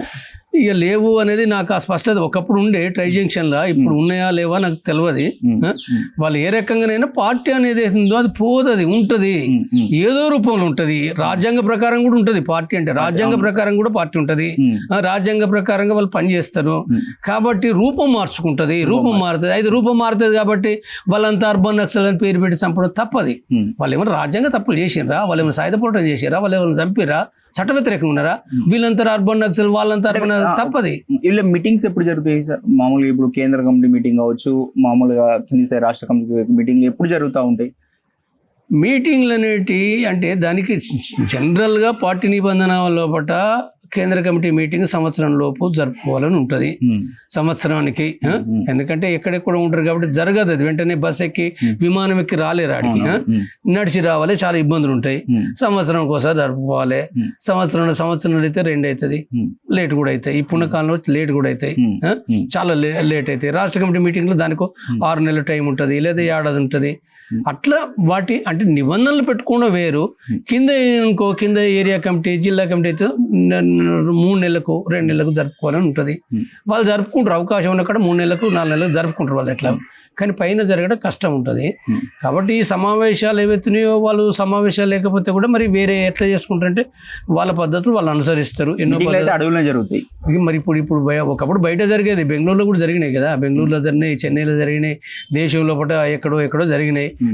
ఇక్కడ వరంగల్లో కూడా జరిగింది ఒక రీజనల్ కమిటీ మీటింగ్. వరంగల్ పట్టణ పక్క పంటే కూడా మీటింగ్ జరిపారు. 50 మంది 100 మంది ఉండి జరిపారు ఒకనాటి కాలంలో. ఎప్పుడు 90 తర్వాతనే జరిపారు, 91లో జరిపారు, నిర్బంధం స్టార్ట్ అయినగా జరిపారు. అది వేరు, ఆనాటి పరిస్థితులు వేరు, ఇవాళ పరిస్థితులు వేరు. అంటే ఇక్కడ చూస్తూ ఉంటే ప్రధాన కార్యదర్శి, కేంద్ర కమిటీ ప్రధాన కార్యదర్శి కీలకం, ఆయన ఒక్కడే ఇప్పుడు అధ్యక్షులు అనుకో, మెయిన్ ఆయనే అంటారా? ఇప్పుడు పార్టీకి, కమ్యూనిస్ట్ పార్టీకి ఏ పార్టీకి అయినా అంటే ఒక్క నాయకుడే ఉంటాడు. 2 నాయకులు ఉంటే 2 సెంటర్లు అవుతాయి, 2 సెంటర్లు ఉండకూడదు. పార్టీలో ఉంటే ఒక్కడే, అంటే మళ్ళీ అధ్యక్షుడు సెక్రటరీ ఒకటి ఏమి లేదు, ఓన్లీ జనరల్ సెక్రటరీ అంటారు పైన. కాబట్టి ఆ సెక్రటరీ ఎప్పుడైనా ఒకరే ఉంటారు. ఇప్పుడు ఎవరు ఉన్నారు సార్ మామూలుగా? ఇప్పుడు ఎవరు ఉన్నారంటే ఇప్పుడు చనిపోయి ఇప్పుడు ఎన్ని రోజులు అయింది, 21వ తారీఖు చనిపోతే ఇప్పుడే పెట్టుకోలేరు కదా. వాళ్ళు సమావేశమే పెట్టుకుంటారు, ఉన్నారు కదా, వాళ్ళ మెంబర్స్ ఉన్నారు కదా, లేకుంటే ఎందుకు ఉంటారు కదా ఎవరెవరు. సెక్రటరీ తర్వాత ఇంకా ఎవరు ఉంటారు? జనరల్ సెక్రటరీ తర్వాత ఎవరు ఉంటారు? ఇంకా మళ్ళీ ఎన్నుకుంటారు కదా, మళ్ళీ జనరల్ సెక్రటరీ ఎన్నుకోవాలి. కేశవరావు అంటే దాంట్లో ఒక పొలిట్ బ్యూరో ఉంటుంది. ఇప్పుడు సపోజ్ వాళ్ళ కేంద్ర కమిటీ నాకు ఎంత ఉందో తెలియదు. ఒకనాడైతే అంటే 2007లో 42 మంది ఉండే, 42 మంది ఉండే అప్పుడు. తర్వాత తగ్గిరు, అరెస్ట్ అయినరు, చనిపోయినరు, తర్వాత కొద్దిమంది వెళ్ళిపోయినరు. తర్వాత వాళ్ళు తగ్గిన తర్వాత కూడా వాళ్ళు భర్తీ చేసుకుంటారు. ఎవరు భర్తీ చేసుకుంటారో నాకు తెలియదు. నేను 2017 వచ్చిన కదా, నేను ఎట్లా చెప్పగలుగుతా? పేపర్లో ఎవరు రాస్తారు, అవి నిజమేందో అబద్ధమేందో నాకు తెలియదు. కాబట్టి కొంతమందిని ఎట్లా తీసుకోరండి, దీనిలో తప్పకుండా తీసుకుంటారు వాళ్ళు. ఎందుకంటే సీనియర్ నాయకులు కూడా ఉన్నారు రాష్ట్ర కమిటీలో, రాష్ట్ర సెక్రటరీ ఉన్నారు, వాళ్ళు తీసుకుంటారు. ఇప్పుడు వాళ్ళు 25 ఉన్నారా, 30 ఉన్నారా, 20 ఉందా నేను చెప్పలేను. తర్వాత దాంట్లో ఒక పొలిట్ బ్యూరో ఉంది. అంటే కేంద్ర కమిటీలో బట కొద్ది అత్యున్నతమైన ఒక సైద్ధాంతికంగా కొద్దిగా ఆలోచించి నిర్ణయాలు తీసుకునే సంస్థ పొలిట్ బ్యూరో. ఆ పొలిట్ బ్యూరో కూడా ఏంటంటే వాళ్ళు ఇప్పుడు ఎంతమంది ఉన్నారో 9:30, 7:30, 11:30, 5:30 నాకు తెలియదు. కాబట్టి ఆ దాంట్లో నుంచి ఎట్లా తీసుకుంటారు కదా వాళ్ళు, దాంట్లో నుంచే తీసుకుంటారు. పొలిట్ బ్యూరో నుంచే సాధారణంగా అందులో నుంచే తీసుకుంటారు. ఇక అంటే కొన్ని ప్రత్యేక పరిస్థితుల్లో బట్ట పొలిట్ బ్యూరో ఇట్లా పనిచేస్తాయో సిపిఐ పార్టీలో సిపిఎం కాబట్టి ఇట్లా పనిచేస్తాయో అవి కూడా అట్లనే పనిచేస్తాయి అంటారు. జనరల్ అదే అట్లా పనిచేయడం అంటే కొన్ని డిఫరెన్స్ ఉంటాయి, కానీ దాంట్లో ఉన్నది మాత్రం ఇది. దాంట్లో ఉన్నది జనరల్ కమ్యూనిస్ట్ పార్టీల విధానం అంతా ఒకటే, కానీ కొద్ది డిఫరెన్స్ ఉంటాయి. ఆ పార్టీ సిస్టమేటిక్ గా తన సిస్టమ్ తను డెవలప్ చేసుకుంటుంది కదా, అట్లా ఉంటుంది. మీరు పార్టీలోకి ఎప్పుడు వెళ్ళారు? నేను 1984 లోపల వెళ్ళిన 2017 డిసెంబర్లో నేను బయటకు వచ్చిన. 2017 డిసెంబర్ అంటే నియర్లీ 35 years నేను అక్కడ పనిచేసినాను. అంటే మీకు అంటే ఎందుకని ఆ పార్టీలోకి వెళ్ళాలనిపించింది? నేను పోవడానికి కారణం ఈ దేశంలో కూడా సమానత్వం కావాలి, అన్యాయాలు ఉండకూడదు, దోపిడీ ఉండకూడదు, భూస్వామ్య దోపిడీ ఉండదు, ప్రజాస్వామ్యం నిజమైన ప్రజాస్వామ్యం కావాలి అనే దాంతో నేను చదివిపోయినా. నేను ఎక్కడ నన్ను ఎవరో కొడితే, నన్ను ఎవరో తిడితే నాకేదో కోపం వచ్చి నేను పోలే, నాకు కోపం వచ్చి కూడా ఏం పోలే. నేను సమాజంలో కూడా నేను ఎప్పటి నుంచో 75 నుంచి కూడా అనేక చదువుతున్నా. నేను కమ్యూనిస్టు సాహిత్యమే కాదు అనేక సాహిత్యం చదివిన. నా సాహిత్యంలో కూడా భగవద్గీత కూడా చదివిన, ఇంత దొడ్డు పుస్తకం. మా బాపు చదివితే నేను తీసుకొని ఏంటంటే నేను కూడా చదివిన. నేను అనేక సాహిత్యం చదివేటోని, భగవద్గీత చదివిన, కమ్యూనిస్టు సాహిత్యం చదివిన, అనేక పేపర్ చదివేటోని. ఈ క్రమం లోపట నేను నాకు 1984 ప్రారంభం లోపట అంటే డిగ్రీ టైం నేను డిగ్రీ కాదు, నేను ITI కంప్లీట్ చేసి అప్రెంటిస్షిప్ కూడా కంప్లీట్ చేసిన. ప్రాగా టూల్స్ బ్రిటిష్ వాడు స్థాపించిన ప్రాగా టూల్స్ అనేది హైదరాబాద్ లోపల ఉండే, ఇప్పుడు లేదు. ఇప్పుడు ఆ ప్రాగా టూల్స్ లోపల నేను అంటే మిషన్లను తయారు చేసే మిషన్లు తయారు చేస్తుంది. అంటే ఇప్పుడు లేత్ మిషన్లు ఉన్నాయి, లేత్ మిషన్ తయారు చేసే మిషనరీ తయారు చేస్తుంది. ఉదాహరణకు చెప్పాలంటే వర్క్ చేశారా? నేను అలా వర్క్ చేసిన. అప్రెంటిస్షిప్ కంప్లీట్ అయిపోయింది నాదే. అప్రెంటిస్షిప్ కూడా నేను దాంట్లో కంప్లీట్ చేసిన. నేను కంప్లీట్ చేసి నేను తర్వాత నాకు జాబ్ వస్తుంది నాకు గ్యారెంటీ నాకు తెలుసు. నేను పోయిన తర్వాత 1 నెల 2 నెలలకు 3 నెలలకు కాల్ లెటర్ వచ్చింది పర్మనెంట్ గా కేంద్ర ప్రభుత్వం జాబ్ గా. కానీ నాకు వస్తుందని తెలిసినే వెళ్ళిపోయినా. నేను అప్పుడు ఏం పని చేసిన, అప్రెంటిస్షిప్ కంప్లీట్ అయిపోయినాక నేను అనేకమైన ఫ్యాక్టరీలో పనిచేసిన. నేను అంటే నేను టర్నర్, నా యొక్క వృత్తి టర్నర్, లేత్ మిషన్ పైన నేను వర్క్ చేసే డ్యూటీ. కాబట్టి నేను అనేకమైన సనత్ నగర్, బాలానగర్ లోపల, కుక్కట్పల్లిలో, లేకపోతే ఇంకా గుట్టలు చూడ కుక్కట్పల్లి అవుతారు దాన్ని జగద్గిరి అక్కడ అనేక చోట్ల పనిచేసిన, అనేక ఫ్యాక్టరీలో పనిచేసిన. ఆఖరికి ఓల్డ్ సిటీ లోపల కూడా బిస్కెట్ ఫ్యాక్టరీలో, సబ్బుల ఫ్యాక్టరీలో కూడా పనిచేసిన. దానికంటే ముందు నేను ఒకనాడు ఎలక్ట్రిక్ షాప్ లో కూడా సమానమైన వైండింగ్ చేసిన, పార్టీలో పోక ముందు కూడా వైండింగ్ చేసిన, ఎలక్ట్రిక్ వైండింగ్ చేసిన. అంటే నా వృత్తి ఏదైతే ఉందో ఒక రకంగా చెప్పాలంటే నా కార్మికుని యొక్క వృత్తిగా చేస్తూ నేను అదైనా. కాబట్టి నేను అర్థం చేసుకున్నది ఈ సమాజం మారాలి, ఈ సమాజం మారాలనుకున్నా. ఒకనాడు 77 లోపల నేను జనతా పార్టీని అభిమానించిన జయప్రకాష్ అంటే ఆనాడు ఎమర్జెన్సీకి వ్యతిరేకంగా జనతా పార్టీ ముందుకు వచ్చినప్పుడు నేను అంటే ప్రజాస్వామ్యం కావాలి, స్వేచ్ఛ కావాలి అంటే జనతా పార్టీ చెప్పేది సరే. ఆ తర్వాత జనతా పార్టీ ఏం చేసిందో అది వేరే విషయం. కానీ ఆనాడు నేను అక్కడి నుంచి మొదలైన. మావోయిస్టులతోటి పరిచయం ఎలా వచ్చింది పార్టీతో? మీకు పరిచయం 1984 లోపల నాకు ఆ పరిచయం ఏంటంటే విచిత్రంగా వచ్చింది. 82, 83 లోపల కూడా నేను చదువుకుంటప్పుడు, నేను ఎక్కడ ఓల్డ్ సిటీలో ఉన్నప్పుడు కూడా రాడికల్స్ లేదా గద్దరు అక్కడ కాలేజీలకు, హాస్టల్స్కు వీళ్ళు వచ్చి సభలు పెట్టినప్పుడు నేను పెద్దగా ఆ పాటలు కూడా, మా భూమి సినిమా కూడా వచ్చింది కదా, ఆ పాటలు కూడా విన్నా. చాలా మంది నాతో విద్యార్థులంతా ఆ పాటలు పాడేవాళ్ళు చాలా మంది. కానీ నేను ఆ పాటలు వినేది, కానీ నేను దానికి ఆకర్షణ కాలే. ఏమో అంత కమ్యూనిస్టుల పైన కూడా మంచి అభిప్రాయం లేదు. జనరల్ సిద్ధాంతం కరెక్టే, కానీ నాకు నేను చూసిన కాడ మా ప్రాంతంలో కూడా కమ్యూనిస్టులు అంటే ఎట్లుండే, కమ్యూనిస్టులు అంటే చాలా మంది డబ్బులు వసూలు చేసుకోవడం, లేకపోతే చాలా మళ్ళీ అదే వాళ్ళకి భూస్వాములు కూడా మళ్ళీ కొద్దిగా దగ్గరగా ఉండడం. ఈ అమ్మ వీళ్ళు ఏంటంటే ఆయన కమ్యూనిస్టులు అంటారు. తర్వాత నక్సలైట్లు కూడా ఉండే. నక్సలైట్ అంటే లింపియా గ్రూప్ అని ఉండే, వాళ్ళైతే అరాచకులు ఉండేది. అక్కడ మా ప్రాంతాల్లో, మా ఊర్లో కూడా ఉండేది. ఎక్కడ మీ మాది చెర్లాపాలెం, తొర్రూరు దగ్గర చెర్లాపాలెం. ఆ లింపియా గ్రూపులంతా కూడా అరాచకంగా ఉన్నారు. ఈ అమ్మ వీళ్ళే నక్సలైట్లు, ఏముంది ఇది చేసేది అని అనుకుని పోయేటోని కాను. నేను ఎప్పుడు పోయినానంటే 84లో కొండపల్లి సీతారామయ్య ఆయన జైల్లో ఉండి హాస్పిటల్లో ఉన్నాడుగా, గాంధీ హాస్పిటల్లో, ఉస్మానియా హాస్పిటల్ కావచ్చు. ఉస్మానియా హాస్పిటల్ ఉన్నప్పుడు ఏంటంటే వాళ్ళు అక్కడ హెడ్ కానిస్టేబుల్ను అంటే అక్కడ కాల్చి వాస్తవం కొండపల్లి సీతారాం చెప్పిండు, చంపవలసింది కాదని చెప్పిండు, నేను అనుకోలేదు, నాకు సాయం చేసిండు అనే విషయం చెప్పిండు ఆయన.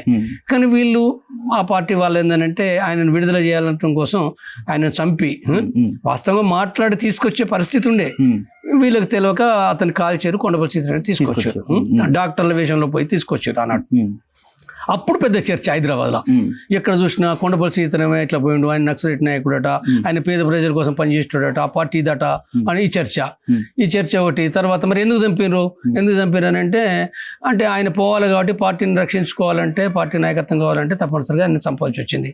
హెడ్ కానిస్టేబుల్ ఎవరు? ఆయన పేదోడే కాబట్టి పేదోడు ఎట్లా చంపారు? చర్చ. అంటే ఆనాడు ఏబీవీపీ ఇప్పుడు మల్లపల్లి ఐటీ లోపల ఏబీవీపీ ఉంది. దాంట్లో ఒక హాస్టల్లో ఉండే రెడ్డి, జనగాం ఆయనది రెడ్డి, ఆయన మొత్తము ఈ రాడికల్స్ ఎవరు వీళ్ళేంది పేదోళ్ళ కోసం అని చెప్పి పేదోళ్ళని చంపుడేంది, ఇదేంది అదేందని అని. తర్వాత దొంగలు అంటే కొద్ది బూతులు కూడా మాట్లాడిండు, చాలా బూతులు మాట్లాడిండు. ఇంకా బూతులు మాట్లాడితే ఇక రాడికల్స్ అంటే అంత చైతన్యం ఉండదు కదా. తిట్టినాక ఇప్పుడు నేనే అనుకో తిట్టినా కానీ వదిలేస్తాం, పెద్ద దానికి ఏం రేషం అవసరం ఉంది, ఎవడో తిడతాడు.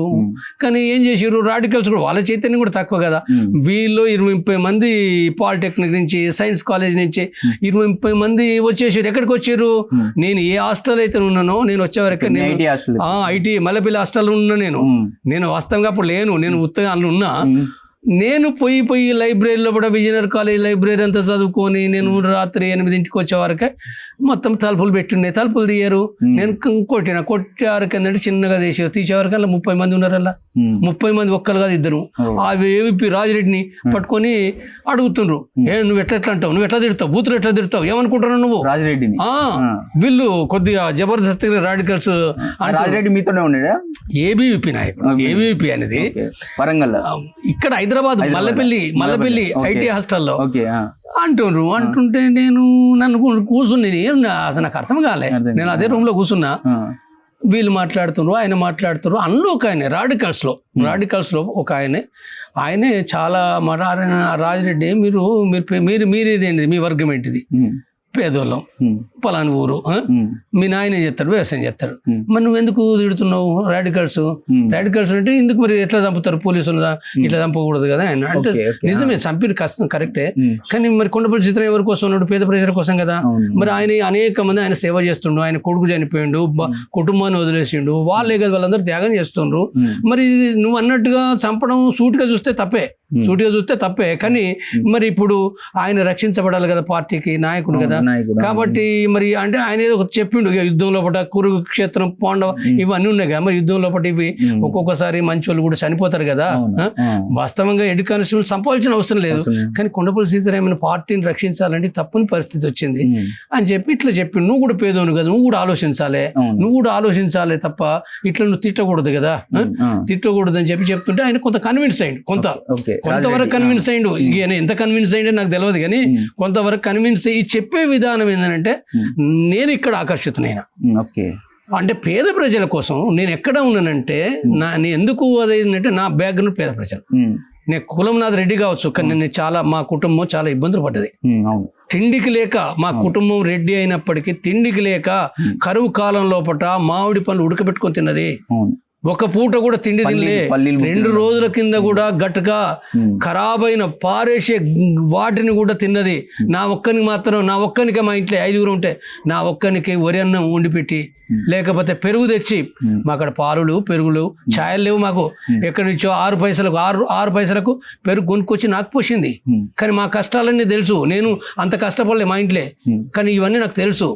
నేను చుట్టుపక్కల ఏముంటుందో నేను గమనిస్తున్నా, ఎంత వివక్షత, ఒక్కొక్కరు ఏ రకంగా ఉన్నారు, మా కుటుంబం ఎట్లున్నది, మా పండుగ మీరు కూడ వండుకోలే. ఇది విచిత్రం కాదు, వాస్తవం. మీరు ఛాయ్ తాగలే, ఏ దసరా పండుగకు వండుకోలే. కాబట్టి ఇవన్నీ ఏమవుతున్నాయో నేను పేద ప్రజలుగా ఆలోచించాను. నేను చేసింది వర్కర్గా చేసిన, నేను వర్కర్గా ఫ్యాక్టరీలో వర్క్ చేసిన. కాబట్టి ఇవన్నీ ఏమవుతున్నాయో పేద ప్రజల గురించి ఏదైతే చెప్తుండ్రో నేను అక్కడ ఆకర్షితులైనా. నిజమే, ఇది కరెక్టే. కాబట్టి ఇక్కడి నుంచి నేను ఆలోచించినప్పుడు నేను చాలా రాత్రంతా దాదాపు 1-2 గంటల వరకు కూడా నేను వాళ్ళతో విడిగా చర్చించిన. బయట వాళ్ళు మీతోనే ఉన్నారు రాత్రి మొత్తం? అందరు పోయినరు, అందులో ఒకరిద్దరు నాయకులు ఉన్నారు. వాళ్ళు చాలా విషయాలు మాట్లాడారు. రాత్రి 2 గంటలైందో 3 అయిందో చాలా తెల్లారిపోయి మంచిగా మాట్లాడారు. నేను అనేక ప్రశ్నలు వేసిన, అనేక ప్రశ్నలు పార్టీల గురించి, కమ్యూనిజం గురించి. నీతో నేను మాట్లాడదామని అట్లా ఏం చూడలేదా? అట్లేం లేదు, మాట్లాడాడు. నేను వేసే ప్రశ్నలు ఏవైతున్నాయో వాళ్ళు చెప్పారు. చెప్పిన తర్వాత నాకు పుస్తకాలు ఇచ్చారు. మొట్టమొదటి పుస్తకం ఏంటంటే రంగనాయకమ్మ పెట్టుబడి గురించిన సులభ పరిచయం ఇచ్చారు. 60-70 పేజీలు ఉంటుంది. పెట్టుబడి ఏంటిది, మార్క్స్ రాసిన పెట్టుబడి చాలా బ్రహ్మాండంగా ఉంది. అది చాలా అసలు అంటే ఎంత అరటి పండు ఒలిచిపెట్టినట్టుగా ఆ పుస్తకం ఉంటుంది. ఆనాడు నేను చదివింది మంచిగా అర్థమైంది. నిజమే, ఇది కరెక్టే, మార్క్సిజం కరెక్టే. అక్కడి నుంచి నాది ప్రారంభమైంది. నేను వదిలే ఆ నుంచి నేను విపరీతంగా నేను చదివిన. ఎంత చదివినంటే నాకు టైం దొరికితే పోయి ఎక్కడ సైఫాబాద్ లైబ్రరీలో, రాడికల్ లైబ్రరీ, పాలిటెక్నిక్ లైబ్రరీలో ఒకట, విజయనగర్ లైబ్రరీ వదిలేసిన.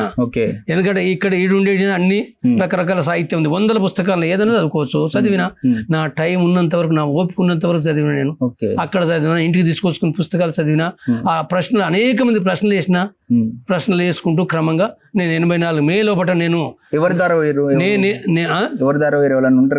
నాకు ఆనాడు నేను పోయింది ఏంటంటే మల్లారాజ్ రెడ్డి, తర్వాత చనిపోయిన శివాజీ, తర్వాత దానికంటే ముందు రామ్జీ కోటేశ్వరరావు, కోటేశ్వరరావు కూడా వచ్చి మాట్లాడిపోయిండు నాకు.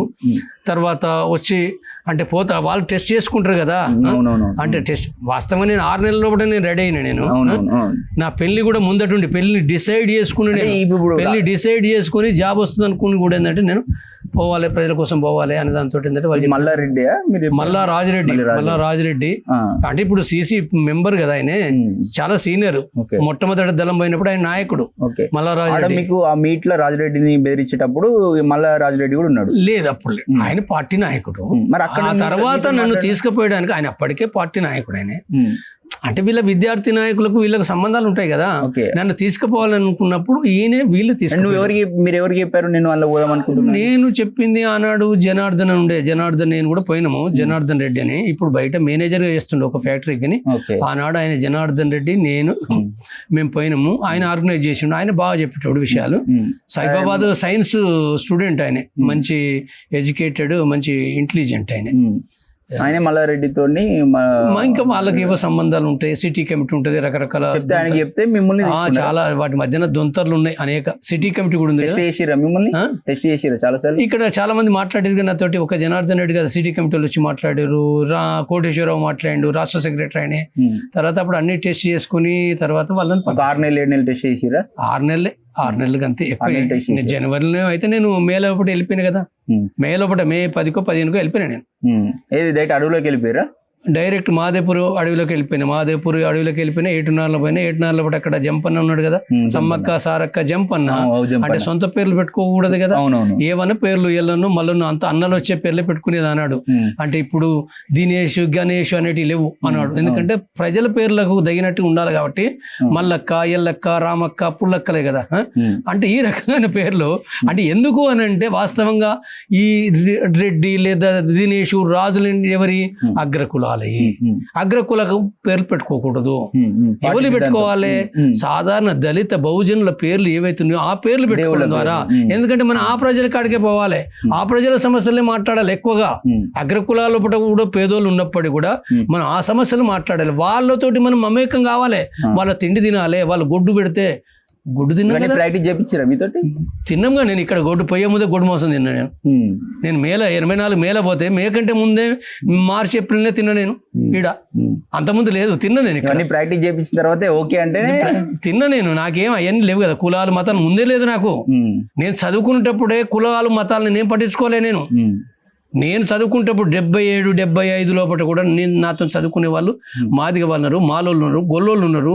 నేను 80 నుంచి 82 వరకు నా రూమ్ లోపల మాదిగ వాళ్ళు మాల వాళ్ళతోటి నేను రూమ్లో ఉన్నా. కలిసి వండుకున్నాం, తిన్నాం. నేను వాళ్ళ ఇంటికి పోయినా, వాళ్ళ ఇంట్లో అన్నం తిన్నా, వాళ్ళ ఇంట్లో కళ్ళు తాగిన ఆనాడు, కళ్ళు కూడా తాగిన ఆనాడు. ఇప్పుడు జంపన్న అక్కడ అడవిలోకి తీసుకుపోయారు, జంపన్న అని పేరు పెట్టారు ఈ మల్లారాజిరెడ్డి. చాలా మంది తర్వాత పేరు సూచించారు, పెడతారంటే ఇదే అనేది ఏం లేదు. 4-5 పేర్లు సూచిస్తారు, లేకపోతే నీ ఇష్టమైన పేరు పెట్టుకుంటారు.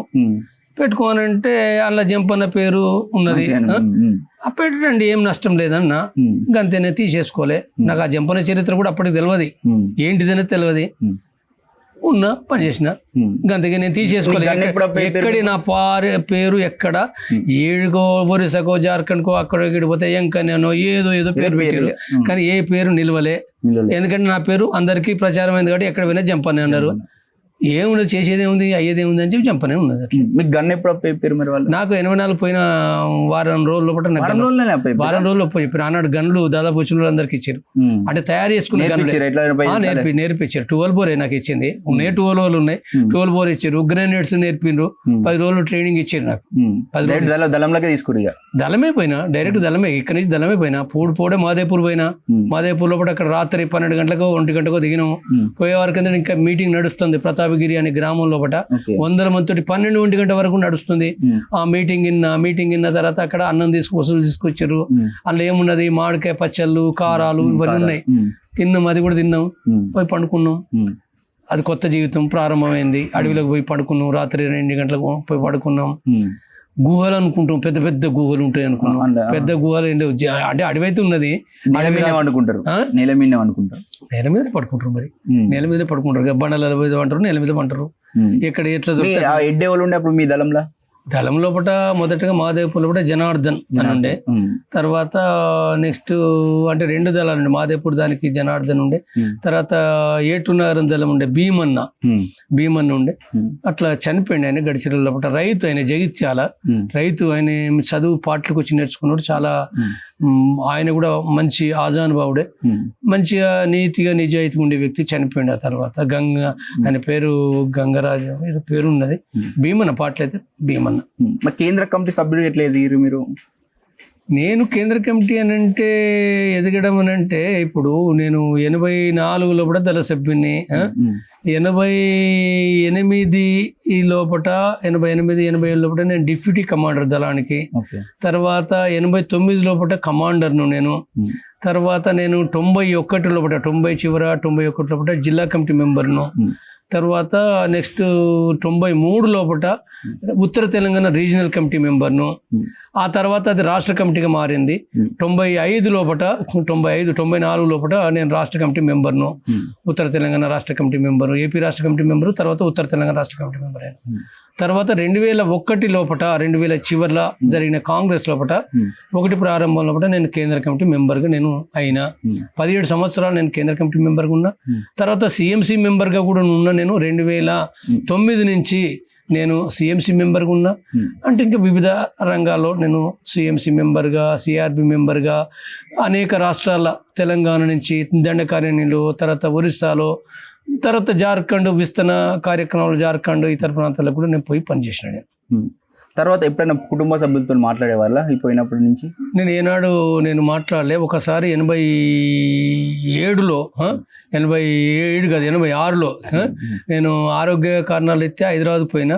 ఆ సందర్భంగా మా ఫ్రెండ్స్ ఉండే కొద్దిమంది, పాత నా స్నేహితులు ఉంటే, వాళ్ళు బలవంతం చేస్తే రాత్రి బండి మీద ఆనాడు లూనా హైదరాబాద్ నుంచి లైట్ లేని దాని లైట్ కూడా మధ్యలో ఎగిరిపోయింది. దాని యాక్సిడెంట్ కింద మీద పడుతూ రాత్రి వరకు 12 గంట వరకు మా ఇంటికి పోయి మా ఇల్లు తలుపు కొడితే మా అమ్మ ఉన్నది, ఎవరు లేరు. మా అమ్మ తలుపు భయపడుతూ తీయలేదు, చివరికి తీసింది. ఆఖరికి ఏంటంటే కారంతో గింతంత అన్నం ఉంటే మిగిలితే కారంతో తిన్నా. ఆ రాత్రి మళ్ళీ గంట సేపు మ్యారేజ్ అయింది అవ్వడికి. అప్పుడు మ్యారేజ్ ఇక్కడ పార్టీలు అయింది. వచ్చేసిన అదొకసారి. ఇక తర్వాత నేను మళ్ళీ ఎప్పుడు నేను పోలేదు. పార్టీలనే మీరు మ్యారేజ్ చేసుకున్నారు? పార్టీలే చేసుకున్నాను. ఓకే. మేడం ఎక్కడ ఉన్నారు ఇప్పుడు? మేడము నేను మొదటగా పార్టీలో పనిచేసింది, చనిపోయింది. 91 లోపల నా మ్యారేజ్ జరిగి ఉండే. శారద ప్రేమలత, ఆమె డిగ్రీ చేసి ఇక్కడ కరీంనగర్ ఉండే.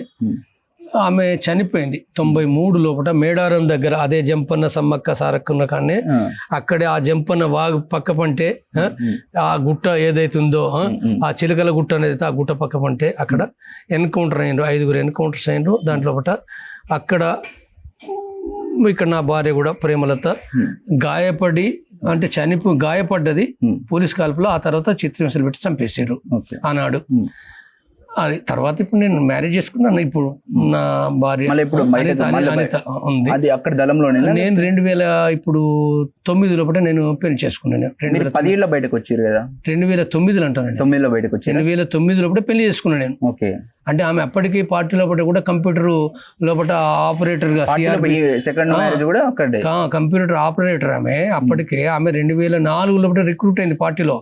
పీజీ చేసి వరంగల్ లోపల పీజీ చేసి ఆ తర్వాత బయటనే కంప్యూటర్ అదంతా కూడా నేర్చుకొని పార్టీ అవసరాల కోసం నేర్చుకుని ఏంటంటే 2004లో మధ్య భాగంలో రిక్రూట్ అయింది. ఆ వచ్చినప్పటి నుంచి కూడా తెలంగాణ స్టేట్ కమిటీ కింద, తర్వాత సీసీ కింద టైపిస్ట్గా, ప్రింటర్గా, తర్వాత ఇతర ఏదైతుందో ఆ వర్క్ చేయడానికి ఉండే ఆ క్రమంలో కూడా నేను మ్యారేజ్ చేసుకున్నా. ఓకే. మీరు అంటే ఎందుకు బయటికి రావాల్సి వచ్చింది దళం నుంచి? నేను బయటికి రావడానికి కారణం ఒకే ఒక్క ప్రధానమైన కారణం, కీలకమైన కారణం, నేను ఏదైతుందో దాని ఆశయాలు గొప్పయే. సమానత్వం కావాలంటే తప్పేం కాదు కదా. సమానత్వం ఎవరు వ్యతిరేకించలేరు కదా. సమానత్వం కావాలి, ప్రజాస్వామ్యం కావాలి. ఈ దేశంలో ఒకట అంటే ధనికులకు ఉన్నది, పెట్టుబడిదారులకు ఉన్నది, సంపన్నులకు ఉన్నది తప్ప సాధారణ ప్రజలకు లేదు.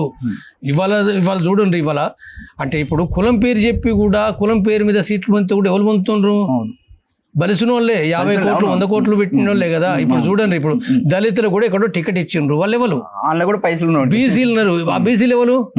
డబ్బున్నోడే 50 కోట్లు పెట్టగలగాలి, 100 కోట్లు పెట్టాలి. 100 కోట్లు పెడితే నువ్వు ఎమ్మెల్యే సీటు అంటే ఖర్చు పెట్టాలి. మళ్ళీ అక్కడ పైన ఇవ్వాలి, పైన కూడా ఇవ్వాల్సిందే.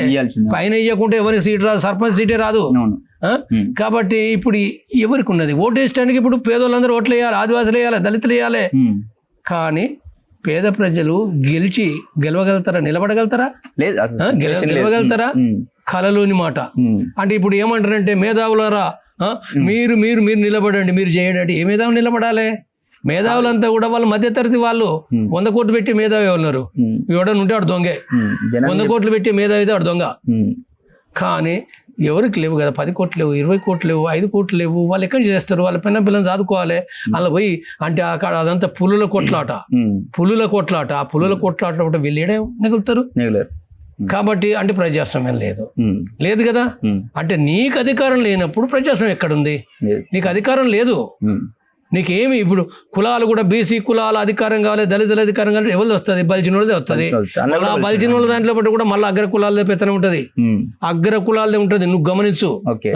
నేను ఉండాలని అనను, అది వ్యతిరేకిస్తా. కానీ అక్కడ జరిగేది అదే జరుగుతుంది. కాబట్టి ఇది ఏదెందుకు ప్రజాస్వామ్యం అనేది ఎక్కడది? నువ్వు నీ ఇష్టం ఉన్నది రాయిస్తావు, నీ ఇష్టం ఉన్నది మాట్లాడతావు, నీ ఇష్టం ఉన్నది చట్టము. శవం రాకపోతే ఇప్పుడు ఎవడేం చేస్తాడు? ఏ ప్రజాస్వామ్యం ఉన్నది? శవము కనీసం మనిషి శవం కూడా ఇవ్వకపోతే ఇది ప్రజాస్వామ్యం ఉన్నట్ట? రాజ్యాంగం అమలవుతున్నట్ట? చట్టాలు అమలవుతున్నాయా? కాబట్టి ఇక్కడ ప్రజాస్వామ్యం కావాలి, సమానత్వం కావాలి. అందుకోసం నేనేమంటా, వాళ్ళ మార్గం తప్పు. నేను ఎక్కడ వ్యతిరేకిస్తున్నట్టే ఇవాళ మావోయిస్ట్ పార్టీని వ్యతిరేకిస్తాను.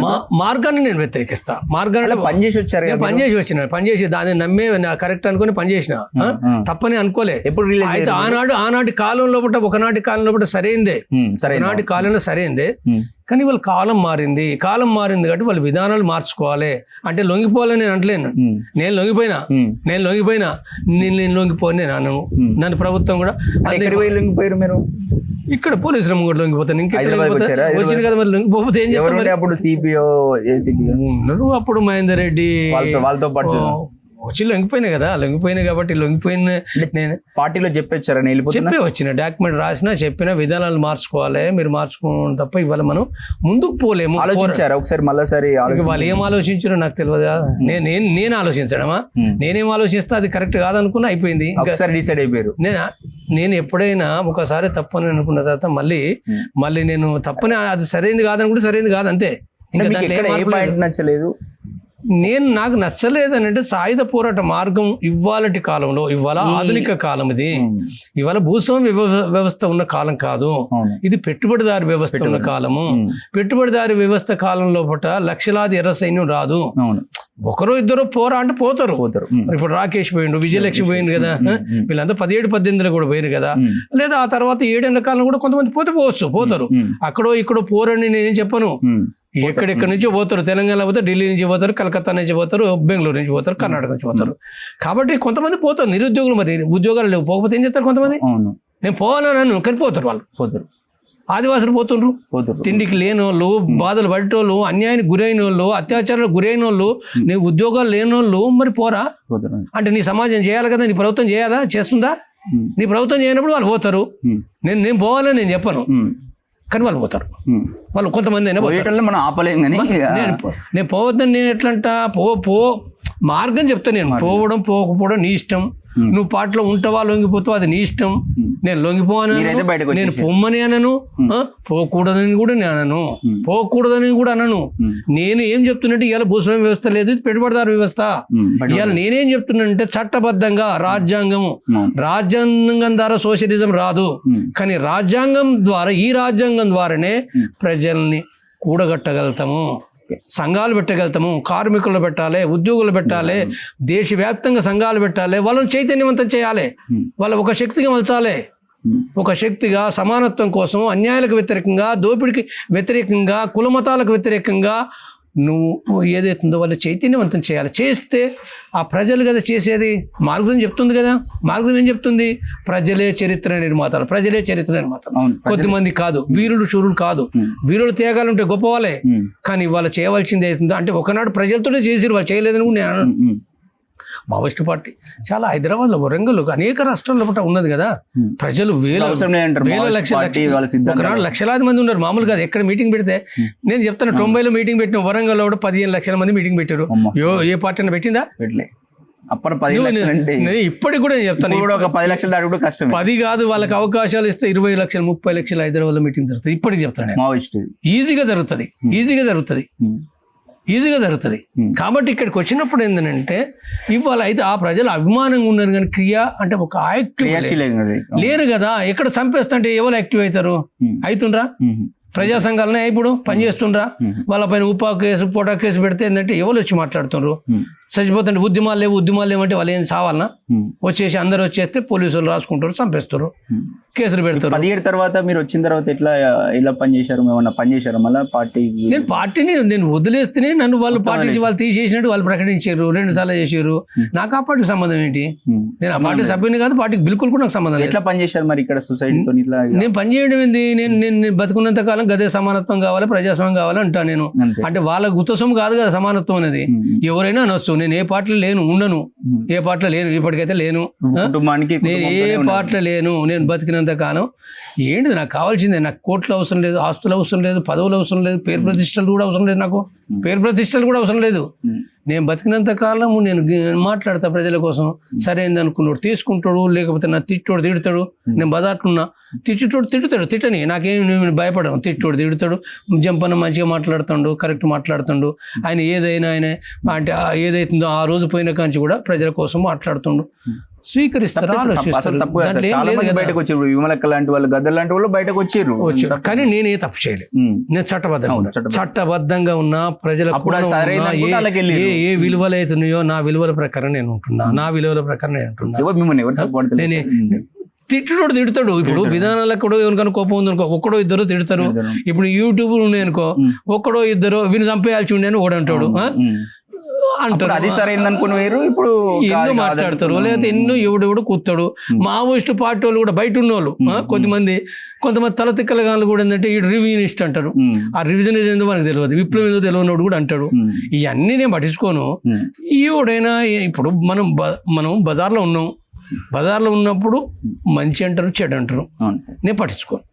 ఇప్పుడు ఏం చేస్తారు సార్? ఇప్పుడు వచ్చి ఇప్పుడు మీరు 7 లక్షలు ఇప్పుడు అవసరం లేదు, మావోయిస్ట్ అది ఉన్న సమానత్వం ఇక్కడ వచ్చి ఏమైనా వర్క్ చేస్తారా, లేకపోతే అదే సోషల్ అవేర్నెస్ కోసం ఏమైనా పనిచేస్తారా? నేను చేసేది సోషల్ అవేర్నెస్ కోసం, సమాజ చైతన్యం కోసమే నేను చేస్తున్నా. నేను అంటూ నాకే పార్టీ లేదు, నేను ఏ పార్టీలో లేను. కాబట్టి కాలము ఏ రకంగా గడుస్తుంది అనేది వేరే విషయం. నేను చెప్పేది అవుతుందో సరైన విషయాలు. నేను రాజ్యాంగబద్ధంగా ఉంటున్నా, రాజ్యాంగబద్ధంగానే ఏ విషయాలని చెప్తున్నా. తర్వాత నేనేది ఏ పార్టీలో కూడా, కమ్యూనిస్ట్ పార్టీలో కానీ, లేదా కాంగ్రెస్ బీఆర్ఎస్ పార్టీలలో కానీ, ఈ బీజేపీ పార్టీలో కానీ ఎక్కడ లేను. ఏ విధానాలు కూడా నేను సపోర్ట్ చేయను. మంచి ఉన్నది అనుకో, మంచి ఉంటే మాట్లాడతా. మంచి ఉన్న ఇప్పుడు ఉదాహరణకు వర్గీకరణ ఉంది, ఏబిసిడి వర్గీకరణ. ఏబిసిడి వర్గీకరణ సరైనదనే విషయం కాంగ్రెస్ ప్రభుత్వం ఇక్కడ బిల్ను ఆమోదించింది. తర్వాత ఇక్కడ ఎంఆర్పిఎస్ కూడా కృష్ణమాధవ్ చేసిండు. నేను కృష్ణమాదిగతో నాకేం సంబంధం లేదు, నేను ఎంఆర్పిఎస్ లేను, ఆ విధానాలన్నీ అవన్నీ కరెక్ట్ అని నేను అనను. కానీ దాని యొక్క ఏబిసిడి వర్గీకరణ మాదిగ ప్రజలకు అది సరైనది, న్యాయమైంది. మాదిగలు కొట్లాడుకోవాల్సిన అవసరం లేదు. మాల ప్రజలు కూడా పేద ప్రజలే, వాళ్ళు ఏమి దొరలు కాదు, భూస్వాములు కాదు. కాబట్టి ఈ సమస్య అసెంబ్లీలో పెట్టింది ఏందో అది ఓవరాల్గా సరైనది. ఇంకా విషయాలు ఉంటే మాట్లాడుకోవచ్చు, సరిదిద్దుకోవచ్చు, కొట్లాడుకోవద్దు అని చెప్పి నేను ఆర్టికల్ రాసిన. ఆ సందర్భం కూడా కాంగ్రెస్ బిల్ ప్రవేశపెట్టడం సరైనదని అన్న కదా నేను. అంటే మొత్తంగా దాని నీతి ఏంటిదని నేను అనలే. ఇప్పుడు సపోజ్ రేవంత్ రెడ్డి, మేము శాంతి చర్చల కమిటీగా మేము పోయినప్పుడు రేవంత్ రెడ్డి ఏమన్నాడు అంటే ఇది నక్సలైట్ల సమస్య అంటే ఇది సామాజిక ఆర్థిక రాజకీయ సమస్య అని మాట్లాడాడు. అంటే ఎన్కౌంటర్ల ద్వారా పరిష్కారం కాదు, చర్చల ద్వారా పరిష్కారం అన్నాడు. దాన్ని అయితే అభినందిస్తాం కదా, దాన్ని అభినందిస్తూ కూడా ఏంటంటే ఇప్పుడు మరి ఇంకా చేయటం లేదు కదా మీ పై కమిటీ ఏఐసిసి, మరి ఎందుకు గట్టిగా మాట్లాడతలేరు అని మాట్లాడుతున్నాను నేను. మాట్లాడితే కదా కేసీఆర్ ఉన్నాడు ఇప్పుడు కేసీఆర్ కూడా వరంగల్ మహాసభలో పట్ట కేంద్ర ప్రభుత్వాన్ని విమర్శించిండు. సరే ఎందుకు అదన్నాడు, నేను దాన్ని ఎత్తిపట్టిన. కరెక్టే, అది మీరు మాట్లాడేది కరెక్టే. మరి ఇప్పుడు మళ్ళీ కూడా మీరు ఇంకా మాట్లాడాలి, గట్టిగా మాట్లాడాలని అంటున్నా. నేను బీజేపీని అంటున్నా. బీజేపీని కూడా నేను పాత రాజకీయాలన్నీ మాట్లాడతలేను. బీజేపీ మీది కేంద్ర ప్రభుత్వం, నేను ఒక పౌరుణ్ణి, ఈ దేశ పౌరుణ్ణి. నేను శాంతి కమిటీ లోపల ఉన్నా, నేను శాంతి కమిటీ మెంబర్ను, నాయకుడిని.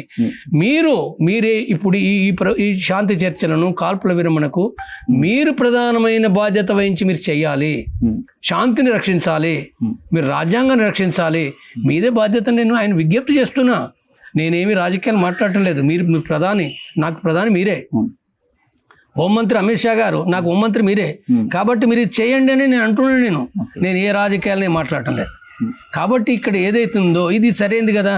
ప్రజలు అంటే ఇది ప్రజలు కోరు. ఏ పార్టీ అయితే ఇప్పుడు నేను బీజేపీ లోపల ఉన్న వాళ్ళకు కూడా చెప్తున్నా. నేను చాలామంది మిత్రులు ఉన్నారు, ఎవరైనా మీ పార్టీ విధానం కదా, శాంతిని రక్షించండి, శాంతి కోసం మాట్లాడండి. మీరు మరణాలు ఉండకూడదు, మావోయిస్టులు మరణాలు ఉండకూడదు, పోలీసులు చనిపోవద్దు, ప్రజలు చనిపోవద్దు అని చెప్పడం తప్పేమైనా ఉందా? వీళ్ళు ఏమైనా తప్పంటారా?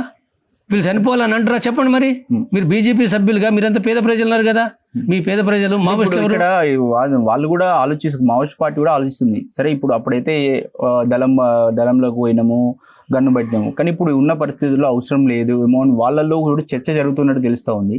కానీ వాళ్ళకి ఒక అవకాశం ఇవ్వాలి కదా, ఇవ్వాలి వాళ్ళకి అవకాశం ఇవ్వాలి. వాళ్ళకి ఇస్తే ఇప్పుడు వాళ్ళు చాలా స్పష్టంగా చెప్పారు కదా, వాళ్ళు అసలు చరిత్రలో ఎన్నడూ లేని విధంగా మొట్టమొదటిసారిగా వాళ్ళే చర్చలకు ప్రభుత్వం చెప్పక ముందు వాళ్ళు ప్రకటించారు. అంటే ఒక్క నెల లోపట 6 ప్రకటనలు ఒక ఇంటర్వ్యూ ఇచ్చారు. 6 ప్రకటనలు ఒక ఇంటర్వ్యూ. దాంట్లో కూడా ఎంత స్పష్టంగా ఉంది, ఎంత విశాలంగా ఉంది. ఆయుధ విసర్జన కూడా ఎజెండాలో చర్చిద్దామన్నారు. అది ఎంత గొప్పది అంటే దానికి దగ్గరగా ఉన్నట్టే కదా. వెంటనే సాయుధ పోరాట విరమణనే మాట లేదు, కానీ కొద్దిగా దానికి దగ్గరగా ఉన్నది అది. తర్వాత జనజీవన శ్రమంతకు వచ్చే విషయం కూడా మేము చర్చించి నిర్ణయం తీసుకుంటాం, మాకు కొద్ది టైం ఇవ్వండి, మా కమిటీ మాట్లాడాలి అని కూడా వాళ్ళు అంత బ్రాడ్గా చెప్పింది కదా. అంత బ్రాడ్గా చెప్పినప్పుడు కూడా ఎందుకు ఇవ్వవు? నీకు అసలు అంటే ఒక ప్రభుత్వం కదా, నువ్వు ప్రభుత్వం బలం ఉన్నది, నీ బలాన్ని ఎవరు కాదంటారు? నీ బలం పెద్ద బలం, 40 లక్షల సైన్యం ఉంది, ఆయుధాలు ఉన్నాయి, టెక్నాలజీ ఉంది. తట్టుకోలేరు. తట్టుకోవాలంటే నువ్వు ఏదో 2026 మార్చి నాటికి ముగించబడతాను నేనేం అనుకోను. సరే నీ బలం ఉంది, కొంతమంది చంపగలుగుతావు, చంపుతావు అనేది అందరికీ తెలుసు. వాళ్ళు కూడా అంటున్నారు, వాళ్ళేం కాదని అంటుండ్రా, వాళ్ళు కూడా అవునని అంటుండ్రు. కానీ వాళ్ళకి అవకాశం ఇవ్వాలి కదా. ఏముంది నీకు, 1-2 నెలలు ఇచ్చి మాట్లాడు చూడు. 2 నెలలు మాట్లాడితే ఏమునిపోతే నీ బలం ఉండగా ఎక్కడికి పోతారు? అప్పుడు చేయాలనుకుంటే ప్రజల అభిప్రాయం ప్రకారంగా నువ్వు ఏ రకంగా యుద్ధం చేస్తూ చేయి. ఇదే టైం వాళ్ళకి మీకు 2 నెలలు టైం ఇస్తున్నా, కూర్చొని మాట్లాడుకోరు, ఏదో డిసైడ్ చేసి చర్చలు జరపండి. ఒక్కటే దానికి డెడ్ లైన్ పెట్టి తర్వాత నువ్వు మొత్తం అటాక్ చేసినా చాలా మంది ఏం మాట్లాడుతారంటే అంటే ఏమొంకంటే ఏలొంక, తాడి చెట్టు ఎందుకు ఎక్కినా అంటే దూడగడ్డి కోసం, కళ్ళు కోసం కాదు. అంటే చర్చలు చేయని మాట్లాడుతుంటే చర్చలు చేస్తే వాళ్ళు ఆయుధాలు పెంచుకుంటారు, వాళ్ళకి చైనా నుంచి వస్తాయి. ఎక్కడి నుంచి వస్తాయి? చైనానే విమర్శిస్తారు వీళ్ళు. చైనా కాంచి ఆయుధాలు వస్తాయా? 3 నెలలకు ఆయుధాలు వస్తాయా? అన్ని ఎందుకు మాట్లాడు అవన్నీ? లేదా లక్షల మంది రిక్రూట్ అవుతారు. ఎవడో బలం ఇక్కడ ఇస్తారు, అసలు బలమే లేదు కదా. 2004 లోపల చర్చలు ఇస్తే వాళ్ళు పెరిగిందా? వాళ్ళే నష్టపోయినరు. చరిత్ర సాక్ష్యాలున్నాయి. ఎవడన్నా పెరిగిందంటే తప్పది, వాళ్ళు నష్టపోయారు. ఇప్పుడు ఎంతమంది ఉంటారు సార్ దళంలో? మొత్తం ఎంత ఉంటారు మనం కరెక్ట్ చెప్పలేము. వాళ్ళు ఒకటి నేను ఇంతకుముందు చెప్పిన పార్టీ అని అంటే అది అంటే దళంలో ఎంతమంది ఉంటారు? దళం ఒక్కొక్క దళం లోపల ఇంతకు చెప్పిన 9 నుంచి అదొక సార్ మొత్తం అన్ని కలిపి మొత్తం పార్టీ లోపట వాళ్ళు 1000 మంది ఉంటారు, 1000 సంఖ్యలో ఉంటారు, 1000 సంఖ్యలో ఉంటారు. తర్వాత వాళ్ళు బయట వాళ్ళు ఏం పార్టీగా చెప్పుకోకుండా అంటే సాధారణంగా వాళ్ళు ఏం సాయుధ పోరాటం కూడా చేయరు, చట్ట విరుద్ధంగా పనులు చేయరు. చాలా మంది బయట ఉంటున్నారు, చట్ట విరుద్ధంగా పని చేస్తున్న వాళ్ళపైన ఆరోపణలు పెట్టకూడదు. బయట ఉన్నారు కాబట్టి ఇప్పుడు జంపన చెప్పింది కాబట్టి వీళ్ళంతా మావోయిస్టులు అని చెప్పి నువ్వు చంపుతావు అంటే కరెక్ట్. మావోయిస్టు చెప్పేది ఆధారం కాకూడదు. నేనేం చెప్తున్నంటే బయట ఉంటే వాళ్ళందరూ చట్టబద్ధంగా పనిచేస్తారు. వాళ్ళు 1,00,000 మంది అయితే ఉంటారు దళంలో అయితే 1,00,000 మంది ఉంటారా? 1,00,000 మంది ఏం లేరు, వేలల్లో ఉంటారు. 30,000 మంది ఉన్నట్టు తెలుస్తుంది. 20,000 తగ్గిపోయారు. కానీ అంటే బయట కూడా వాళ్ళ పార్టీకి ఇక్కడ ఓనర్ ఉంది కదా, నీకు ఓనర్ ఉంది కదా. ఆ చెట్టు కొట్టేస్తా అంటే అది మళ్ళీ పెరుగుతుంది, మళ్ళీ చిగురు వస్తుంది కదా. దాని చెట్టు బతకడానికి కావాల్సిన బీజాలు అక్కడ భూమిలో ఉన్నాయి. అది పెరిగి పెద్దది అవుతుంటది. లేదా నువ్వు మళ్ళీ కొట్టేస్తే మళ్ళీ పెరుగుతుంది, విస్తరిస్తుంది, రూపం మారుతుంది. దాని గింజలు ఈ 10 సంవత్సరాల్లో కూడా 6,000 మంది ఏమో రిక్రూట్ అయినట్టు తెలుస్తుంది. నేను తెలంగాణ నుంచి నాకు తెలియదు, అవన్నీ ఏంటి నాకు తెలియదు, నేను అవి పట్టించుకోను. ఏమున్నప్పుడు వచ్చేది 17 వరకు మీరు ఉన్నారు కదా, అప్పుడు జాయిన్ అయ్యారా? ఉండదు, అప్పుడు ఉండే అంటే ఒక సంఖ్య ఉండే. అప్పుడు ఎంతమంది జాయిన్ అయ్యారు మీకు? పెద్ద అంటే ఎంతమంది ఉన్నా 1000 సంఖ్యలు ఉన్నది. 1000 సంఖ్య 10, 15, 20 ఉన్నది అనుకో. పార్టీలో ఫుల్ టైమర్ది. బయట పార్టీ చాలా ఎక్కువ ఉంటది. పార్టీ మెంబర్స్ ఉంటది, ప్రజా సంఘాలు ఉంటది, అభిమానులు ఉంటది. ఇప్పుడు అభిమానులు కూడా ఎట్లుంటారు, ఢిల్లీ వాళ్ళకి అక్కడ ఎవరు కాంటాక్ట్ చేయరు, కానీ సత్యదాకా పార్టీ అనుకుని బతికే వాళ్ళు ఉంటారు, సత్య వరకు వాళ్ళ పార్టీని బతికే వాళ్ళు ఉంటారు. ఎంతో మంది బతికినంత కాలం కమ్యూనిజం కోసం చచ్చిపోదాం అనుకున్న వాళ్ళు లక్షల మంది ఉంటారు. లక్షల కోట్లలో కూడా ఉంటారు. గుర్తుపెట్టుకో, కోట్లలో కూడా ఉంటారు. కాబట్టి ఇవి ఏదైతుందో అందుకోసమే నువ్వు సంపితే సావదు. అదంతా ఎందుకు అన్ని మాటలు గట్ల. మీరు వచ్చినప్పుడు మీ వైఫ్ తో కలిసి బయటకు వచ్చారా? చెప్పవచ్చు, ఇద్దరు కలిసి. వాళ్ళు పంపించారు. మేము ఇక ఉండడం సాధ్యం కాదు, కరెక్ట్ కాదు అని అనుకున్న తర్వాత పంపించాము. చివరి దాకా పంపించారు, రోడ్ దాకా పంపించారు, కారు ఎక్కేదాకా. మాకేం పిల్లలు లేరు. మేము పిల్లలు వద్దని చెప్పి ఎన్నడో మేము ఆపరేషన్ చేసుకున్నాం. పిల్లలు అనేది ఆనాడు వద్దనుకున్నాం. ఇవాళ కూడా ఇక్కడికి వచ్చి పిల్లలు కావాలనేది అంటే సాదుకోవాలన్నది అంటే మాకేం లేదు. ఇద్దరం బతుకుతున్నాం, మా సాధారణ బతుకే కదా, బతుకుతున్నాం. అంతే గతినే ఉంటుంది మా లైఫ్. ఇంకేముంటుంది, మాకేం ఆస్తులు వద్దు, అంతస్తులు వద్దు, పదవులు వద్దు. ప్రజల కోసం ఏ విధంగా మార్గం అంటే నొక్కని మార్గం అని నేను చెప్తున్నా. చట్టబద్ధంగానే ఇక్కడ సోషలిజం, నేనేం చెప్తున్నా, సోషలిజం రాదు, చట్టబద్ధం. నేనేం చెప్తున్నా అంటే రాజ్యాంగ ప్రకారంగా సోషలిజం రాదు, కానీ రాజ్యాంగ ప్రకారంగా ఇక్కడ ప్రజల్ని సంఘటితం చేసే అవకాశం ఉంది, చైతన్యం చేసే అవకాశం ఉంది. ఈ క్రమంలో ప్రజలు ఏమి డిసైడ్ చేసుకుంటారో, నేను ఏదైతుందో అంటే నేను చెప్తా సోషలిజం, నేను చెప్పగానే సోషలిజం వాళ్ళు అర్థం చేసుకోవాలి కదా. సమానత్వం కావాలని అంటే ఇప్పుడు ఒక ఉదాహరణ చెప్పాలి. కోడి ఉన్నది, మరి కోడి ఉన్నది కాబట్టి పిల్లలు కావాలని చెప్పి 4 రాళ్ళు తీసుకొచ్చి లేదా 4 మామిడికాయలు తీసుకొచ్చి కోడి కింద పెడితే అవి పిల్లలు అయితాయా? కావు కదా. కోడి గుడ్లే కావాలి కదా. కోడి గుడ్లే అయితే అంటే ఆ వేడి ద్వారా వేడి కదా. కోడి ఇచ్చేది ఏంది, అది పొదగడం అంటే ఒక వేడి. ఆ వేడి ఇచ్చినప్పుడు ఆ కోడిగుడ్డు పిల్లలు అయితే ఇది కదా. అంటే ఇప్పుడు అందుకోసమే మార్క్సిజం చెప్పింది ప్రజలే చరిత్ర నిర్మాతలు, ప్రజలు డిసైడ్ చేసుకోవాలి. మనం చెప్తాము, నేను సోషలిజం కావాలంట. ఇప్పుడు ఏమంటారు చాలా మంది, జంపన చెప్పేది ఇప్పుడు అయ్యేదా పోయేదా, ఎందుకంటే రష్యా బాయ్ చైనా బాయ్ ఈ జంపన సోషలిజం చెప్తాడు, ఇదంతా కలగంటుండ అంటారు. నిజమే, నా కలనా శాస్త్రీయం అనేది ప్రజలు నేను చెప్పేది ప్రజల అవసరం కోసం చెప్తున్నా. ప్రజలు నేర్చుకొని సిద్ధపడ్డప్పుడు అది ముందుకు పోతుంది, లేకపోతే పోదు. అంటే మానవుల ప్రజలంటే మామూలు మిడిల్ క్లాస్ అందరూ వేసుకుందాం సరే. పైసలు లేనప్పుడు లేకపోతే దరిద్రంలో ఉన్నప్పుడు వాళ్ళ మైండ్ సెట్ ఒకలాగా ఉంటుంది. అదే వ్యక్తికి పైసలు వచ్చిన తర్వాత మైండ్ సెట్ మారిపోతుంది కదా. నువ్వు ఎంత మారిపోయినా ఈ సమాజం కదా. నేను ఒక ఉదాహరణ చెప్తా. దళితులు ఉన్నారు, దళితుల పైన వాళ్ళపైన కుల వివక్షత అణచివేత కోరుకుంటున్నారా? కోరుకుంటున్నారు. తర్వాత వాళ్ళు మేమెందుకు భూమి లేక ఆస్తులు లేక మేము ఈ రకంగా ఈ పని డప్పెందుకు కొట్టుకోవాలి, శవాలు కట్టెలెందుకు కట్టాలి, మేము ఈ సాకిరి ఎందుకు చేయాలి, మేము ఇప్పుడు మొత్తం పట్టణాల పల్లెల లోపల పాయకాలను సాగు చేసే డ్యూటీ మాకెందుకు? వాడు ఆ కులమోడు లేదా ఆ డబ్బున్నోడు వాడు చాలా పైకి పోతుండు, మాకెందుకని అనుకుంటలేరా? అనుకుంటారు అంటే అంటే సమానత్వం కావాలనుకుంటున్నా. సమానత్వం నేను చెప్తూనే వచ్చేది కాదు. వచ్చింది సార్, నేను నీ సమానత్వం నేను చెప్తే వచ్చేది కాదు. నీ లోపల నువ్వు ఆలోచిస్తే, నువ్వు ఎక్కడైతే బాధలు పడుతున్నావు నువ్వు ఆలోచిస్తే వస్తుంది. నేను అదే కాదు మహిళలకు చెప్తా, సమాజం లోపల ఆకాశంలో సగం అని చెప్పి అందరు నినాదాలు ఇస్తారు.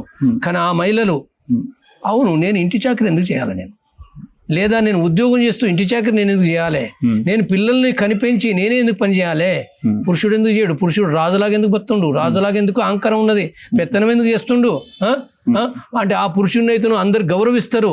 కానీ మహిళ నవ్వటానికి వీల్లేదు. మహిళ అంటే సాటుగా నవ్వాలి, అందరి మధ్య నవ్వద్దు, అందరి మధ్యన వచ్చి కూర్చోవద్దు, అందరి మధ్యన మాట్లాడొద్దు. ఎందుకు నాకెందుకు లేదు అంటే 2వ తరగతి పౌరురాలుగా మహిళ ఉన్నది అనుకోరా వాళ్ళు?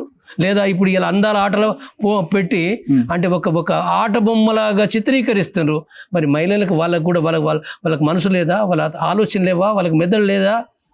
వాళ్ళు ఆలోచించుకుంటారు కదా, మమ్మల్ని ఇట్లెందుకు చేస్తుండ్రు, ఆలోచిస్తారు కాబట్టి మాట్లాడుతున్నారు. అంటే ఇది సమానత్వం. నేను ఏమంటున్నాను, సమానత్వం ఇది విదేశం కాదు, ఇది విదేశం కాదు, ఇది మార్క్సిజమే కాదు, ఈ దేశ ప్రజల ఆలోచించిన సమస్య. ఇక్కడ క్వశ్చన్ ఏంటంటే అదే పేద ప్రజలు ఉన్నప్పుడు ఈ జనాంగం గురించి ఆలోచించినోడు, సమానత్వం గురించి ఆలోచించినోడు ఒక స్థాయికి ఎదిగిన తర్వాత, కొంచెం డబ్బులు వచ్చిన తర్వాత, కొంచెం సంపాదన పెరిగిన తర్వాత ఎందుకు ఆలోచిస్తలేడు? అంటే ఇది డబ్బు సమాజం, పెట్టుబడిదారు సమాజం, అంటే సొసైటీ పెట్టుబడిదారు వ్యవస్థ అట్నే ఉంటది. ఉన్నది అంటే మార్చాలి. ఎప్పటికెందుకు ఉంటుంది? అది సాధ్యమవుతుందా? అవుతుంది.